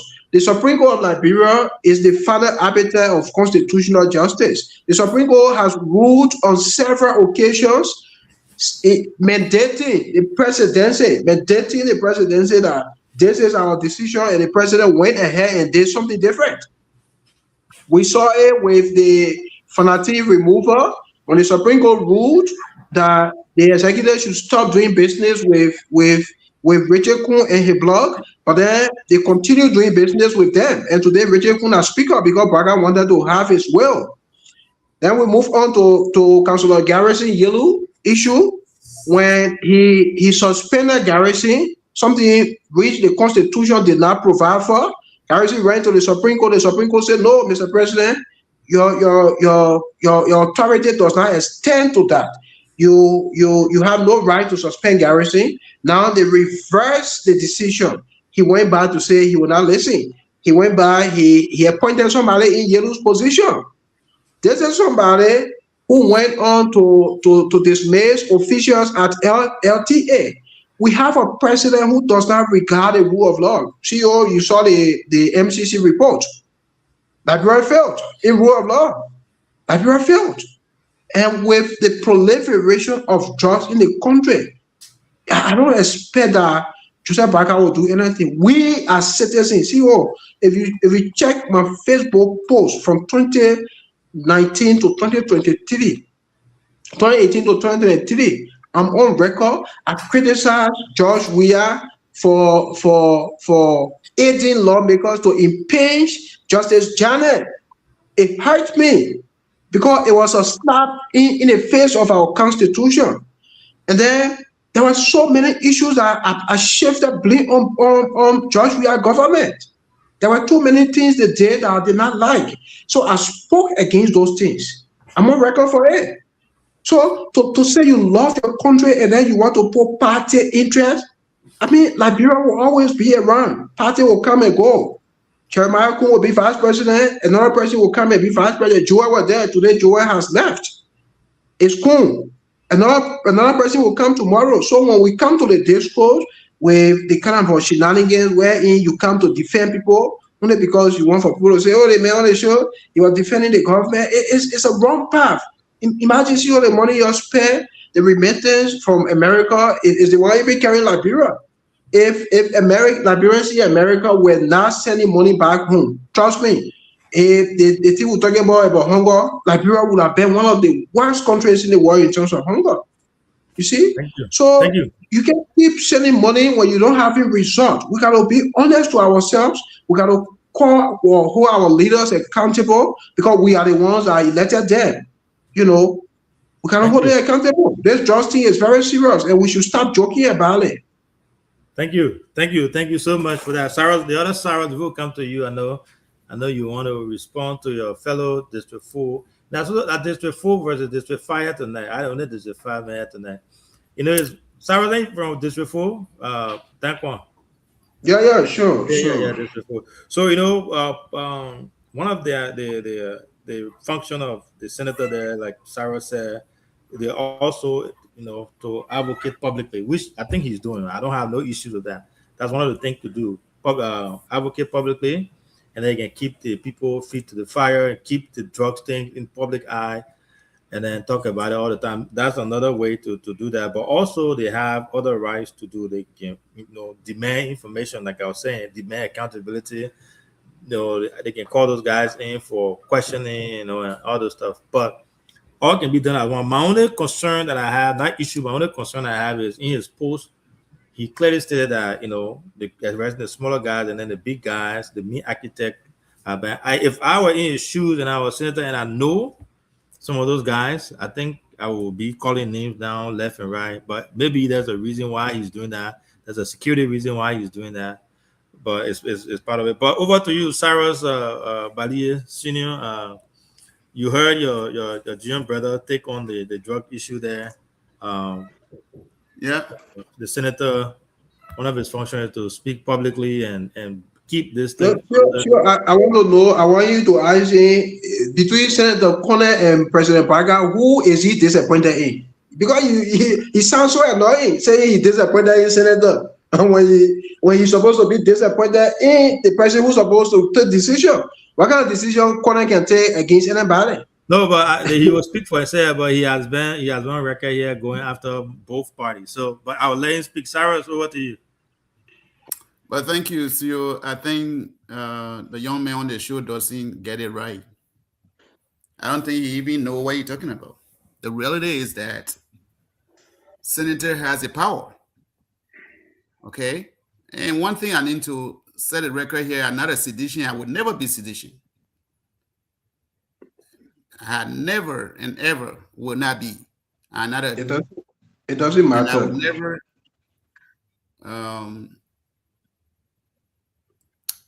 use my words for any party. My words is for Liberia. Let's get it straight.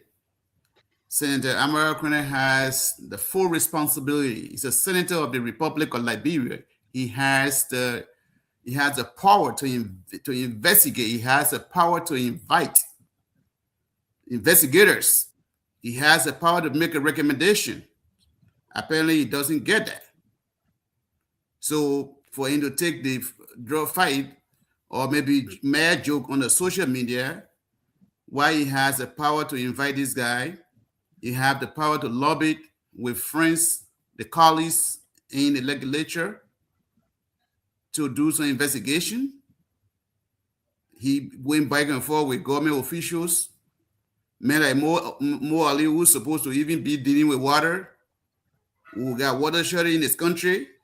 He too is on the Facebook every day fighting with Senator Amara Kwene and many other people who talks about the drug issues in this country.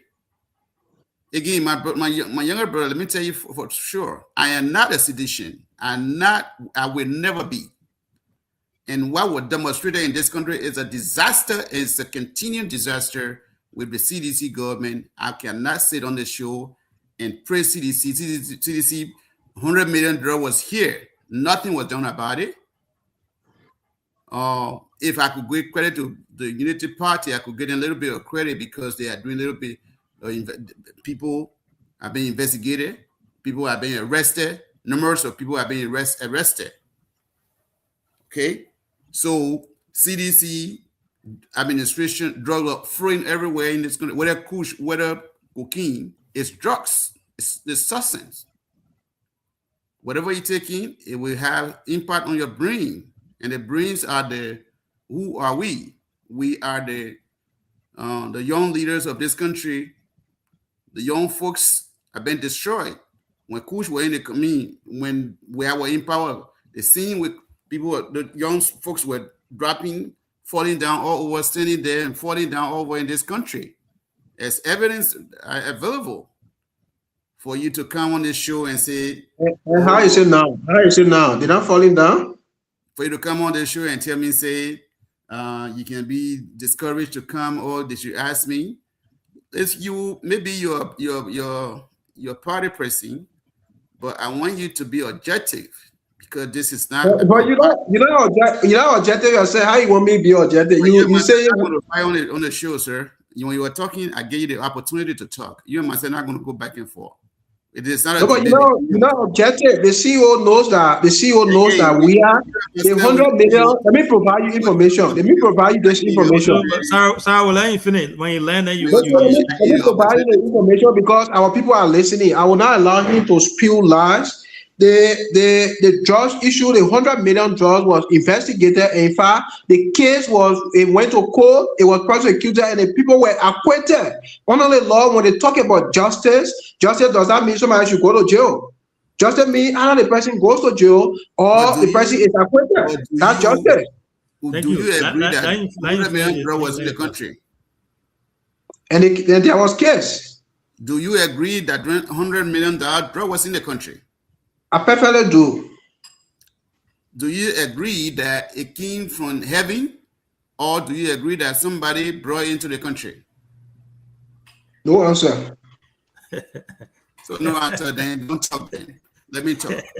So CEO, let me say this. Let me talk. I will never be a sedition. One day, since 2005, I got a bunch of them who are my friends who are sedition. Even Joy Ware government, when they were there, I never one day step to anybody's door and say hello to them. Give me this. No, because the idea, I knew that it was going to be a bad government. It's still, my word had never changed. My position had never changed. I have a wife who is a sedition. She must say we don't get along when it comes to CDC, because I know it's a bad government. And it's still a bad government. I mean, when they come back, hopefully they might not even come back. I pray now for them to even come back. They are very bad people who they brought Kush into this country. The drugs money was floating everywhere in this country. And they said during Joe Ware time, money was all in the country. The marketeer they don't get it. They didn't even know how the money was floating. Women and all were selling drugs in this country. Okay? So how the money was floating in this country. Somehow we know this. So, for our listening audience, let me say this to you people. This fight against drugs is about your future. Somehow we've been there, we're getting old now. It's about the young people. Can I say Black administration is perfect? No. Am I a United Partisan? No. Am I a supporter of United Party? No. So, can I say what Barker administration is doing is a perfect thing? No, there are a lot of stuff. There are a lot of investigation. There are a lot of people that names are being called. The investigation, it might be embarrassing to their government. They're arresting people. We are yet to see. This is Liberia. Not all the names that have been mentioned. That's why investigation is being conducted. The Liberian can spread rumors too. So my concern is if the police RG is constantly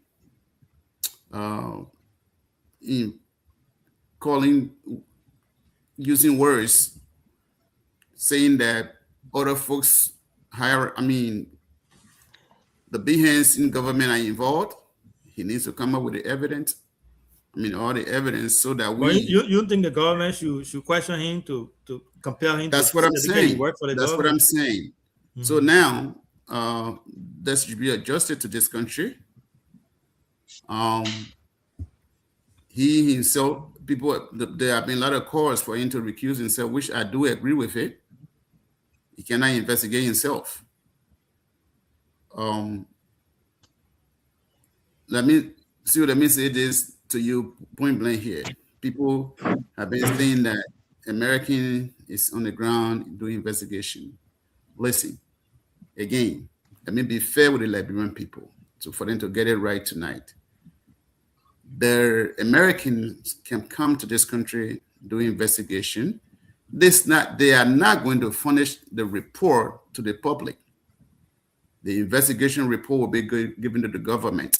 It led with the government to do the arrest, to not do the arrest. So relying solely on the American, I don't think it will make a difference. That's what our external investigators do. They're not going to come to your country, do investigation, and give the report to the citizens. No, they will give it to the same government. It left the government to make sure they implement that investigative report. It left with them to concede information. It left with them to reveal it to the public. So, hold on one second. So it left for the government, but I still, the people will not leave from here. I think Sarah, the other Sarah, Dan Kwan talked about it as well. And I want to respond to something that our great panelist Sam Valier just said. But he's still in flight though. Let him finish. I'll just come in because I'm back. Sorry, my chicken running around, so the chicken so crashing and put it. Your chicken? Yeah, Why you do a chicken cheap? Yeah, I'll crack the bone sometimes. So listen, I am not here as a partisan.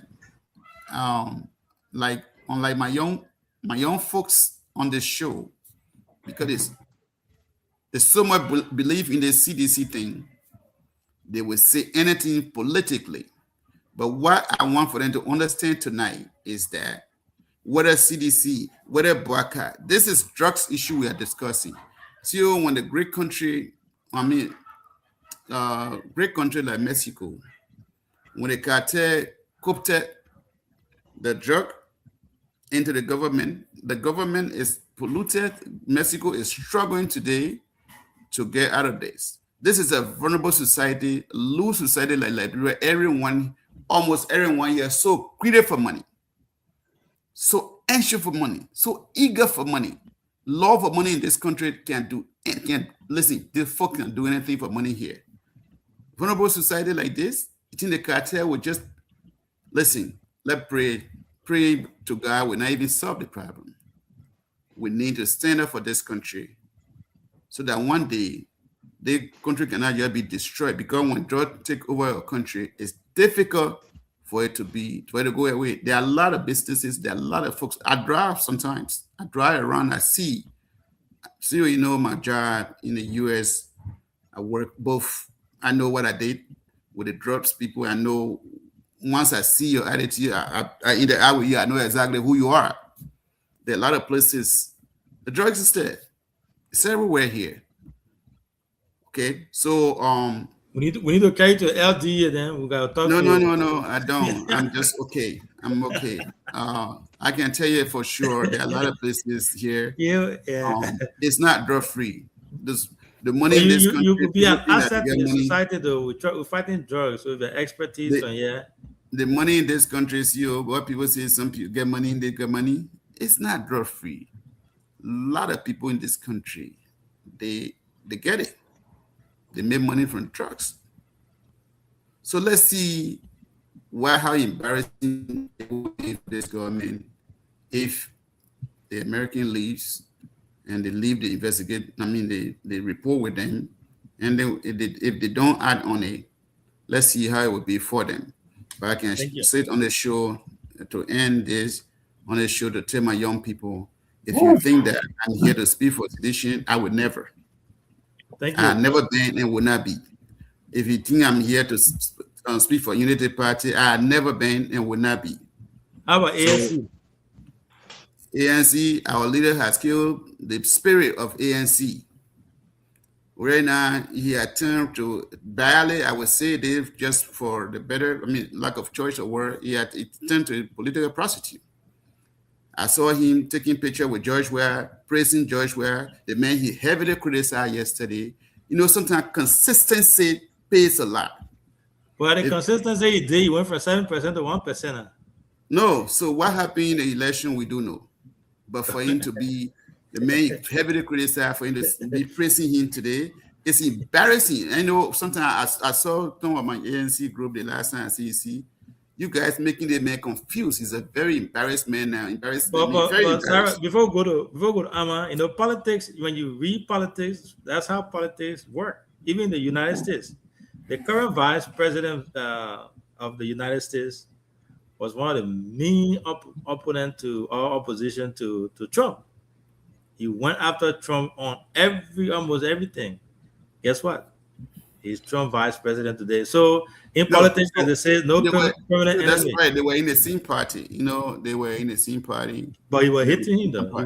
But yes, for me, this is a political leader. I'm not relying on to you. Thank you. This is another political leader for another party. For him to say what he's saying, and then he praising the man. And Joe again Huawei this few days, you will feel it. Thank you, Chief. Amma, you say you want to respond to Brabi. Thank you. Let us remind people about that the data in our hand shows that under the CDC administration, you're speaking of Kush was at a 37.8%. Under your leadership of the current school survey done, it has gone above 50%. It is at 83%.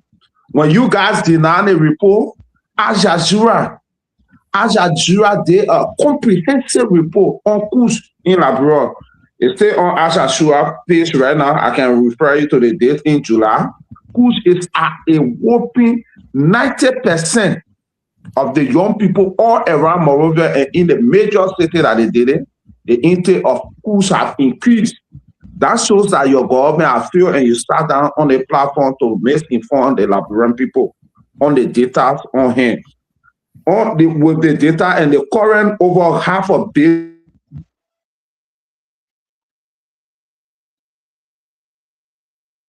billion drugs.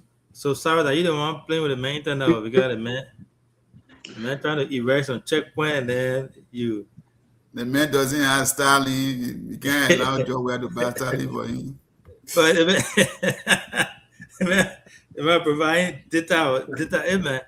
But anyway, we apologize on behalf of the CDC Amma Brooks. He's having government. Oh, Chief, you gotta go back. You gotta start over. Amma. Yeah, he's breaking in and out there. So we'll be I know he would not want us to leave his rebuttal untouched there. That's Amma for you. But yeah, overall, I think we all agree that the drugs thing is a big topic, is a big deal. It's damaging to the country, is damaging to the country's reputation. There has to be more done. I still believe that the IG should be able to come and tell the people, because if it just go like that, then it becomes problem. You gotta come and tell the people the big name. Nobody pushed him to say that day. He said it himself. So if he doesn't come out and say it, no, I don't think people will respect his leadership there. Because when you're a leader, you speak, you stand firm with that. But again, to our followers here, I want to say thanks to you all for following BKS TV. We are striving, working hard to continuously come on here to provide information to our people. We have people listening, District 4, District 5, District 6, District 7, all around Nima County and Monrovia, Monserrato, all around Liberia as well. So, and then folks in the diaspora do also listen to our platform. I want to say thanks to all of you. I want to also say thanks to our guys in Liberia, especially the guys that are carrying the game. I don't know if you have been following. District 4 is struggling big time in the tournament. They are the least in their zone, so District 4 will have to play the best loser game against another team Congratulations to District 5. Our boys tapped the zone, and we defeated District 9 massively with 3-0. They're the only team to beat District 9 so far. But anyway, to our next topic, as you know, today the president, His Excellency Joseph Yuma Boakai, met with the UL staff, the folks that are having disagreement there, and he brokered a deal today. And I think that's a good thing because UL is the state-run school, a major school in Liberia. There. So when they start having issues back and forth, kids are not going to school, or people are not going to school, then it becomes a problem. So today, the agreement was brokered by the president. But one thing that we don't know is if the agreement that was brokered by the president, if it's going to resolve the actual crisis, or it's just buying more time for the people. We don't know that. And then the government also said, part of this agreement, they agreed that they were going to remit $2.4 million to NASCORP on behalf of the folks who have retired from the university and who are also eligible for that, which is a good thing. But we don't know when this $2.4 million is going to be transferred or remitted to NASCORP account. And then as part of the agreement, they have 40% of the outstanding salary. You know that the people money been there, the puppet there, the teacher then, the staff then were on strike, right? So now part of the agreement says that 40% of the outstanding salary, what they owe, will be included in the 2027 budget for consideration. So what happens to the 60% that's left? Another question, for them to ask. So, good thing is he brokered that. I'm pretty sure that they're about to start. Sarah, you know if on Facebook, both for you, but there was this soup guy today. I think the president of the university was taking a tour, and I don't know what happened. She decided to stop there, and the boy was telling her, conveying message to her in a soup way of talking, but no disrespect, nothing. And he was basically representing the student. He spoke to her and told her what was their dissatisfaction, how the school was bad, the toilet was messed up, and all that stuff. So I don't know if you follow it, but what's your take on this whole UL, deal that was brokered by the president today? Thank you. Yeah, sure. Thank you. Thank you. I listened to the gentleman. Okay. I listened to him. I felt bad, to be honest. I felt bad the way he addressed the woman. We should stop. There's a name. We stop transferring our anger to people. I'm sure Mapayan did not attend University of Liberia, but President Barker did. So for anybody to understand the university's problem, it should be the president. The woman just came in to do a piece of job, and she's helping our system. She has overhauled the system, but to my understanding, Liberia's problem will always be Liberia's problem. The guys, there's a whole cartel who does not want to see this woman reforming the system. They want the system to remain as it is so they can benefit. So do you know that I did UL entrance 4 times. I failed 4 times because I couldn't pay that 150. That's the system. That's the system they have there. When you take entrance, if they are their target, the threshold for students for this semester is around 1,005. They will take money from 15,000 candidates. So when 15,000 candidates register for the entrance, then they will be collecting money here and there, 150. At the time it was 150. So if you don't pay that money, it's zero. And the test, their test or the policy is that when you pass in one of the tests, English and mathematics, if you pass either of them, it means you pass the entrance. So I did it 4 times and I failed 4 times. So with this kind of system, it does not only apply to entrance, to graduate. Even to enter is a problem, to stay is a problem, and to graduate is a problem. That's why you see people can spend 7 to 8 years before they obtain a single degree. So that's the system the woman has reformed. According to students, friends that I know in the school, when she took over, she revised that policy and she decided to introduce different policies that will make students to not overstay in the university before obtaining degree. So there is this guy called Lester Tenet. Mm-hmm.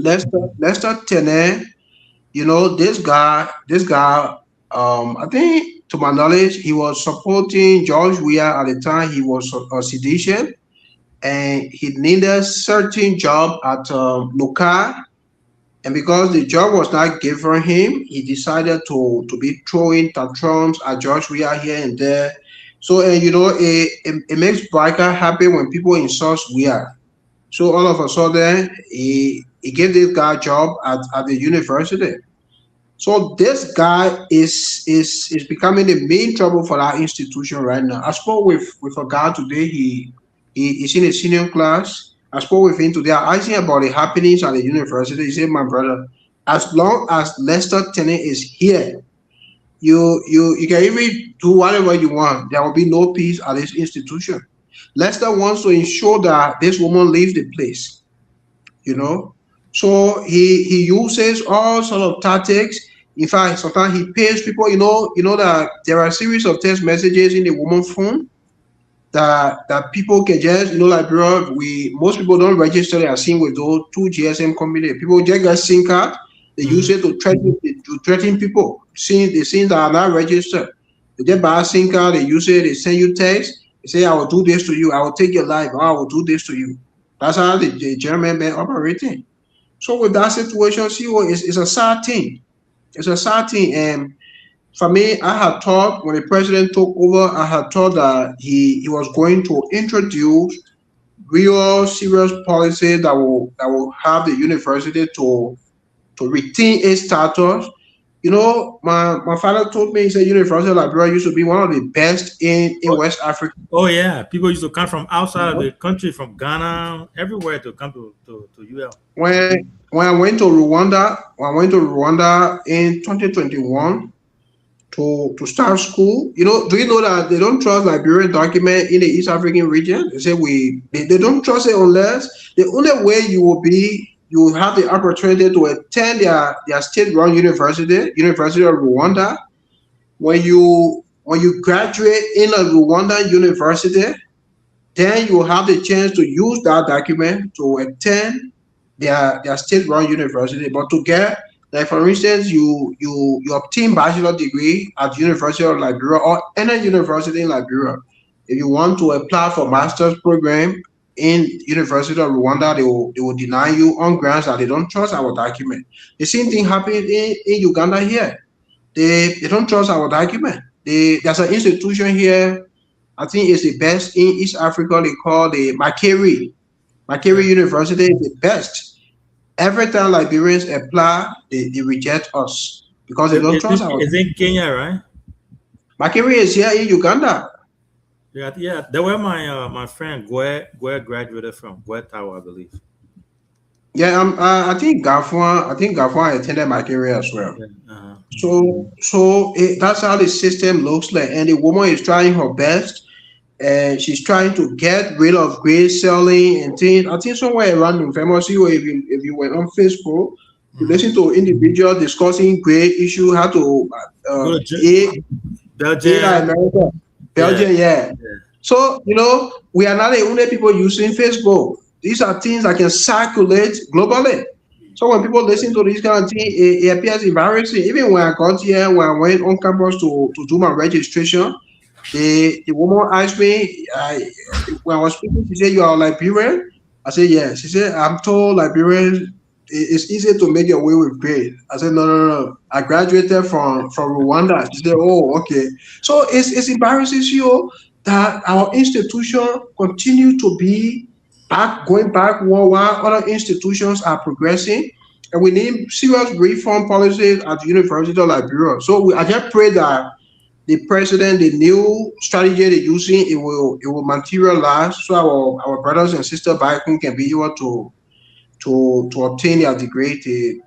So all of them can achieve their full potential. But in my mind, my partner is now Liberian, but she's doing so well. She's doing well, but the system is fighting her. Yeah, and the system is fighting. It's not just her. I know a lot of folks who left from here went to Liberia to go work, even in Ellen government, and the struggle. And then a buddy of mine would tell me, say, when you want to do something, they'll say, it's in America here. You know, they want you things in America here, so it makes it harder. I don't know because the system is set up. It's a system. It's set up, or it's not set up, but it has been there that way. So they require you to fit in to try to adjust to the system. If you try to do it the other way around, it becomes problem. No, so they used to keep students for 7 years. So now for somebody to say 7 year pendant, they should reduce it to 4 or 3 years. So they take affront to that. It's spoiling their hustle. Yeah, so it's just something, and I don't know how it's going to change, but I think the generational changes have to be. You know, I was going to Liberia one time, and I was flying with some Americans. So we got to the airport. You know how when you get to the airport, you wait in line, you know, to be able to go through immigration and then go get your bag. We all standing in line, and I was standing, you know, behind few Americans. Some of them were missionaries, and other people that coming to Liberia. We standing there waiting in that hot place. Oh look, you see somebody that come from internet. Eric, yeah, Eric come, and then the person will come and grab the person from way behind and carry the person. In America, we can call it cutting line. They'll carry the person in front.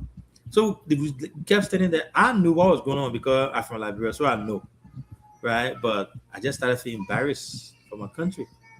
Right? I felt embarrassed for my country because they got in America here. You go anywhere, Cyrus, and you stay in line. Even you go to the store, you stay in line. No police there, nothing there. Everybody will stand and wait their turn. Nobody tells them what to do. No one will cut in line in front of you. But we kept standing there. The manager come from behind, just grabbing people, and I felt embarrassed because of that. So it's just the way they do things. That if you try to stop it or try to do things different way, they say that man, you think say no all. But Cyrus, over to you. The LU related stuff there. What's your take on the whole thing? I know you. Okay. Let me give you my tip. Quick, I got somebody coming to me, so I can get. Yeah, we'll be closing here shortly. Okay, so this is the thing. Junior brother Cyrus. Yes, it's true. There are cartels in the LU who do not want to accept change. There are old folks who have been teaching LU for years, decades upon decades. Some of them 70 years of age. They don't want to retire. So the fight that going on this few days is some matter of fact, that lieutenant you talk about his appointment did not come from Joseph Barker. I want to believe so. Somebody, the guy that died, he was a vice president for physical affairs, I think, controlling the finances and stuff. When the guy died, the position was vacant, so other people applied. I think I know some of those guys who were heading that the Bagay was the one that was heading the committee. So some guys from America now applied, but Tenant went through. So he's the current, I think, vice president for physical affairs, something like that. So what he proposed, because we all would, sometimes I go for walk, to the complex, people sit down and talk to each other and stuff. So what he proposed is that he said that the university would build for around 500 to 700 students, if I'm not mistaken. So he proposed that they should build another buildings and do renovation. But the board at the university, they're asking this guy to give them 5,000 each. Whatever the story is, he said no. He even took his hand from out of the whole thing. I don't think he's a bad guy. Yes, politically, you were with George Ware, you were working at NOCA, whatever happened, that one that's politics. But for what he's doing, what he's proposing at the university, I think it makes sense. And you rightfully said it that my client is doing what it takes to bring the university up to the level. But yes, there are a group of people who don't want to see that change. And today, these two guys, sometimes the way he made a good point today, but this Sue way of speaking, that way of speaking in Liberia here is just bad, disrespectfully. But he spoke well today. It's just a matter of the presentation. So every university, even that and now acknowledge that the students are very mad. Listen, I went to the university. It's a disaster, to be honest with you.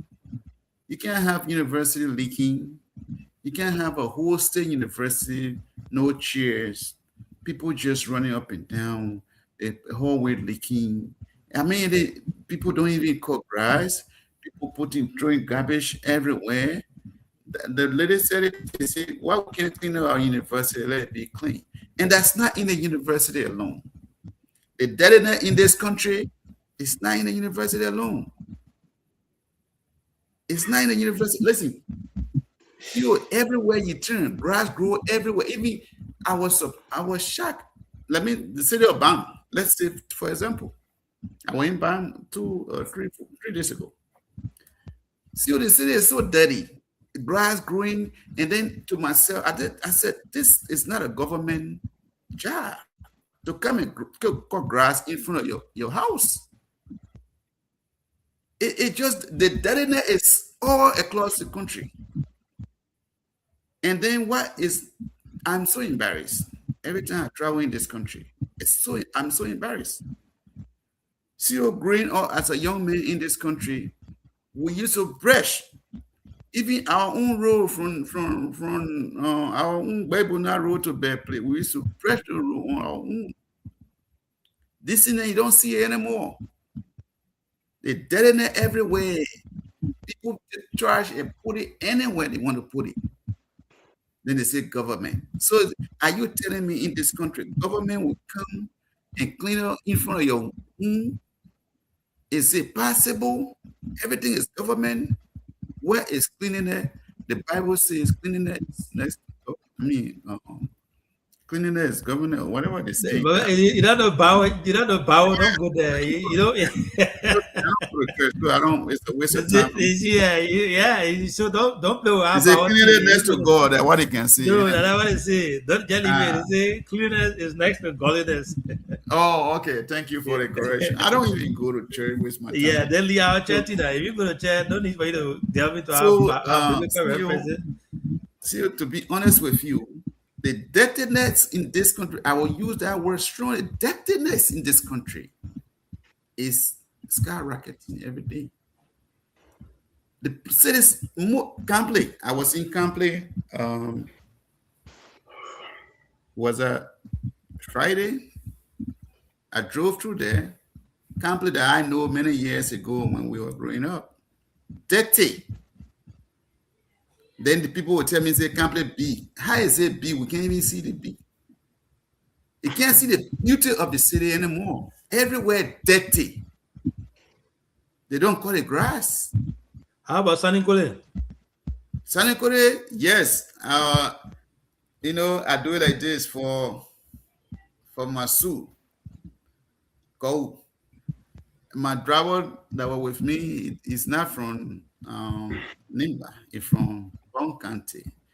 Matter of fact, Banga dirty. When we get to Sannicolin, the men say, "Oh, I think Sannicolin is better than Ganto." I mean, so to be honest with you, I didn't go all over, but the streets is very clean, and the way she. So who's doing it? Who's doing it now? Who's doing it? Is it her or the people? I think the superintendent working. Maybe I don't know whether the city mayor. Because I don't even know the reason why we get city mayors in those cities. But answer my question now. Who's responsible? Why Sanico is clean and Ganta is not clean? Yeah, I think because the superintendent sitting down there. Okay, so why the service can't extend? So the government is responsible. Then the government is responsible. Then, right? It's supposed to be the responsibility of the city mayor. Sure, the issue is the money. According to your the money that's supposed to go to the city corporation, she decides what to do with those monies, and she uses whatever amount she wants. So her focus is on selling collect. Sarah, let's say this way though. The city also collect monies too though. The city mayor, they pay money to the city mayor. I got my wife have a store in Gancho, so now I'll go there. They will come and collect some money. So if you want to be a good city mayor, my brother, why can't collect the money and pay? I mean, you don't even have to pay people. Why can't you get behind the people to clean up their own in front of their own yard and stuff? Find the people if they don't clean up their backyard and stuff. You can find them. That one it take government money again to clean up. It doesn't. But it's still mayor part of the government now. No, that's what I'm saying. If you want to be, that's where patriotism comes into play. Mm-hmm. If you are trusted with a position, a little position, the way you manage it, people will trust you tomorrow and say, "Oh, when this guy was in position, this is an impact." Like Millbrook, they say Liberian people hard hit, which is true. But Millbrook, what she could do for this country, and Saturday, every first Saturday, still stores don't open until 10. That's how the country is. But if you're a leader here who you really put your foot down, people will do the work. But people want to collect money in this country and do nothing. Example right now is Mo Ali. The fool on the Facebook every day running a mouth, no water in this country, whole army or Kenya area, no water. Whole day running a mouth on Facebook. Don't disclose your location. I don't live here. What you do say anyway, if I say I live anywhere, you don't do nothing. The fool always on Facebook running a mouth.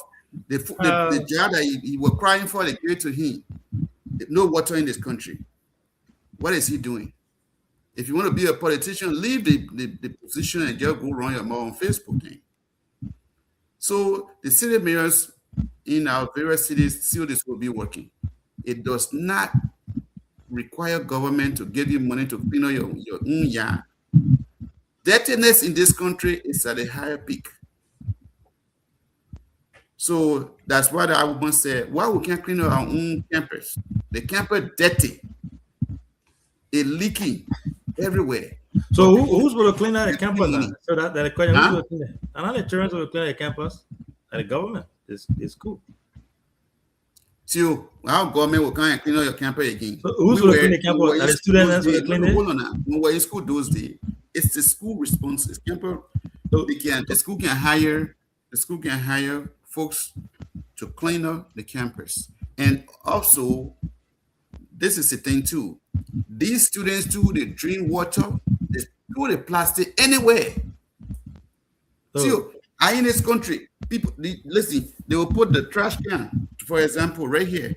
People will drink and just leave the trash can and put it on the floor. We're talking about the roof leaking. We're talking about the pink color. That one is the school administrative responsibility. That for sure we know. But the dirtiness is not everything. It's not about listen now. This is our own campus. How do we keep it clean? If we can drink and put in a trash can, it is clear where we go. So the lady said, well, we can't clean our own campus. Maybe she will have a meeting with the administrator. Why she was taking a tour today. But I don't think she was she talking to the students or was she was referring to the school administrator. The people she was talking to the both student, school administrator and the student as well, because it's not the administrator alone though. The students who get part to play. Yeah, but from what I saw and the way that school building looking, I don't think that student there can face that one. The way that place looking messed up, raining, the toilet. No, you went to school, yeah. You myself went to school, yeah. You know the school conditions, yeah. No, right? Again, I said that when it comes to the leakage, when it comes to the bathroom, those are administrative responsibility. They're supposed to provide the funding for those things to be done. But when it comes to keeping those places clean, they have to have cleaners. Yeah. Cleaners in those places. But again, most of the bathroom you enter inside, no better. I went there. I was there. Very embarrassing. Sometimes I didn't even call it university. I call it. The soup beginning, listen to the soup beginning. Maybe I call it playground. Not the beginning was right though. You really want to have a conducive. No, I listened to him. I listened to him. Place of learning. Yeah, he made a lot of. When the learning environment is conducive, so everything has an impact. Because if you learning in a conducive environment, you can meditate, you can take it. But in that kind of environment, you worry about how the rain, you worry about how you bring chair, the place heating. So listen, Liberia needs to do better. This country needs to do better. This country CO is bad everywhere. I stop there and I take a leave. No, you're not taking leave. You have to somebody. No, they're not opinion. Who coming to you? So no, somebody coming to me. Okay, then close out for us and give us your parting comment, then you can go. So with that, all I wanted to say is that we need to do better with this country. Let the citizens take responsibility in cleaning their own yard. And see, it's some of the things I don't understand, right? You will see community room, you will see the big brand new car passing there, but the whole day just to come on, man, to have the ministers and people, like in the Liberian terminology, passing in that place to even contact the beginning. Okay, I'll pay you guys, give you small thing, put that in this place, cover the whole nothing. You will see the car jumping. The other day, I was forced to pay the beginning to put that in the hole where I live. And people were looking at me. I'm not doing it because I want position. Because my car passed there through. Throughout the day, I passed there. So see the whole thing with jumping inside your car sport. But you will see all these big person, But again, it's Liberia. We need to do better. No government will not come and clean our yard for us. We need to do better. We need to improve on what we do and how we live our life. Being clean is not just by wearing clean clothes, press your clothes in the morning and just walk. They see you in the street, damn, that person is clean. No, your home has to be clean too. Your yard has to be clean. So I can say this to us. We need to do better in this country. We pray that the government will do well on the drug fight against drugs. This is not at all about partisan. It's about the citizens of this country, the well-being of our people. If we can do better and take care of our country, we will have a better Liberia. It's not going to finish today. Many have come, many are gone. Liberia still remain. I talk to you. You guys take care. Sorry, I have to take off. They're calling me too much now. May God bless all of you. You going to get a TV now? My district, no, tomorrow, no, it's Saturday GB Day. You are invited. All right, Mr. Duncan, give us a parting comment. We'll take a leave of you. Thank you. I'm sure, the the issue at University of Liberia is really embarrassing. It is. And my own disappointment is what was the urgency of building FOIA? I don't know how they call our project when we have the UL issue. Even why they didn't break UL down to rebuild it the way they're doing the FOIA thing? I mean, I don't know who will be working there. I don't know what was the urgency, and they decided to waste money in that bush when children are sitting on a rain learning. So the German today, when he spoke, I said, but why the guy can't direct his team to Boyka instead of this innocent woman? You know, and he was so bitter. He was bitter, even though some of the things he said were all true because, you know, if Mapaya were a Liberian citizen, I wouldn't have had any problem with the way he addressed her, yeah. But this woman is from elsewhere. She doesn't know our problem. She only came in to do a piece of job and to help, you know. But then for somebody to be as bitter as the way he did his presentation, I had problem with it. But again, he had a point. You know, I think he's speaking from anger, but Liberia is like still doing well. I don't know. I don't know why we continue to change government and people just come, loot, leave, come, loot, leave. The country still look at the university. Look at it. Yeah. Look at the color. The state Where in the world? Where in the world somebody who wants to go to Liberia to learn will do research? This is a digital era. For somebody to go to a school, you gotta do research about the school, you gotta see the campus, you know, and when you see the environment alone, you can be encouraged to say, well, they play, I will learn there. But unfortunately for us, when you see UL, even on the internet, you say, no, even if I'm suffering, I can't afford to raise my life in a kind of a place. The environment is terrible. Yet you see our government investing $10 million in FOIA just to build, I don't know how they call our project, just to build our place. How many people will live there? So it's a missed opportunity, CEO, and we'll just continue to pray to God to change the situation. I don't know which type of leader we'll have, you know, to really work for Liberia.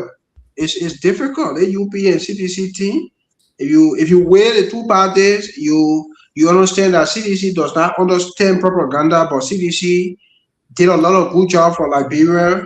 You know, they did a lot of good things, but then UP they took advantage of their weakness. The guys are not too intellectual to convey some of the things they did for the public to be aware. So today they are struggling with a UP project, a CDC project, a UP, you know.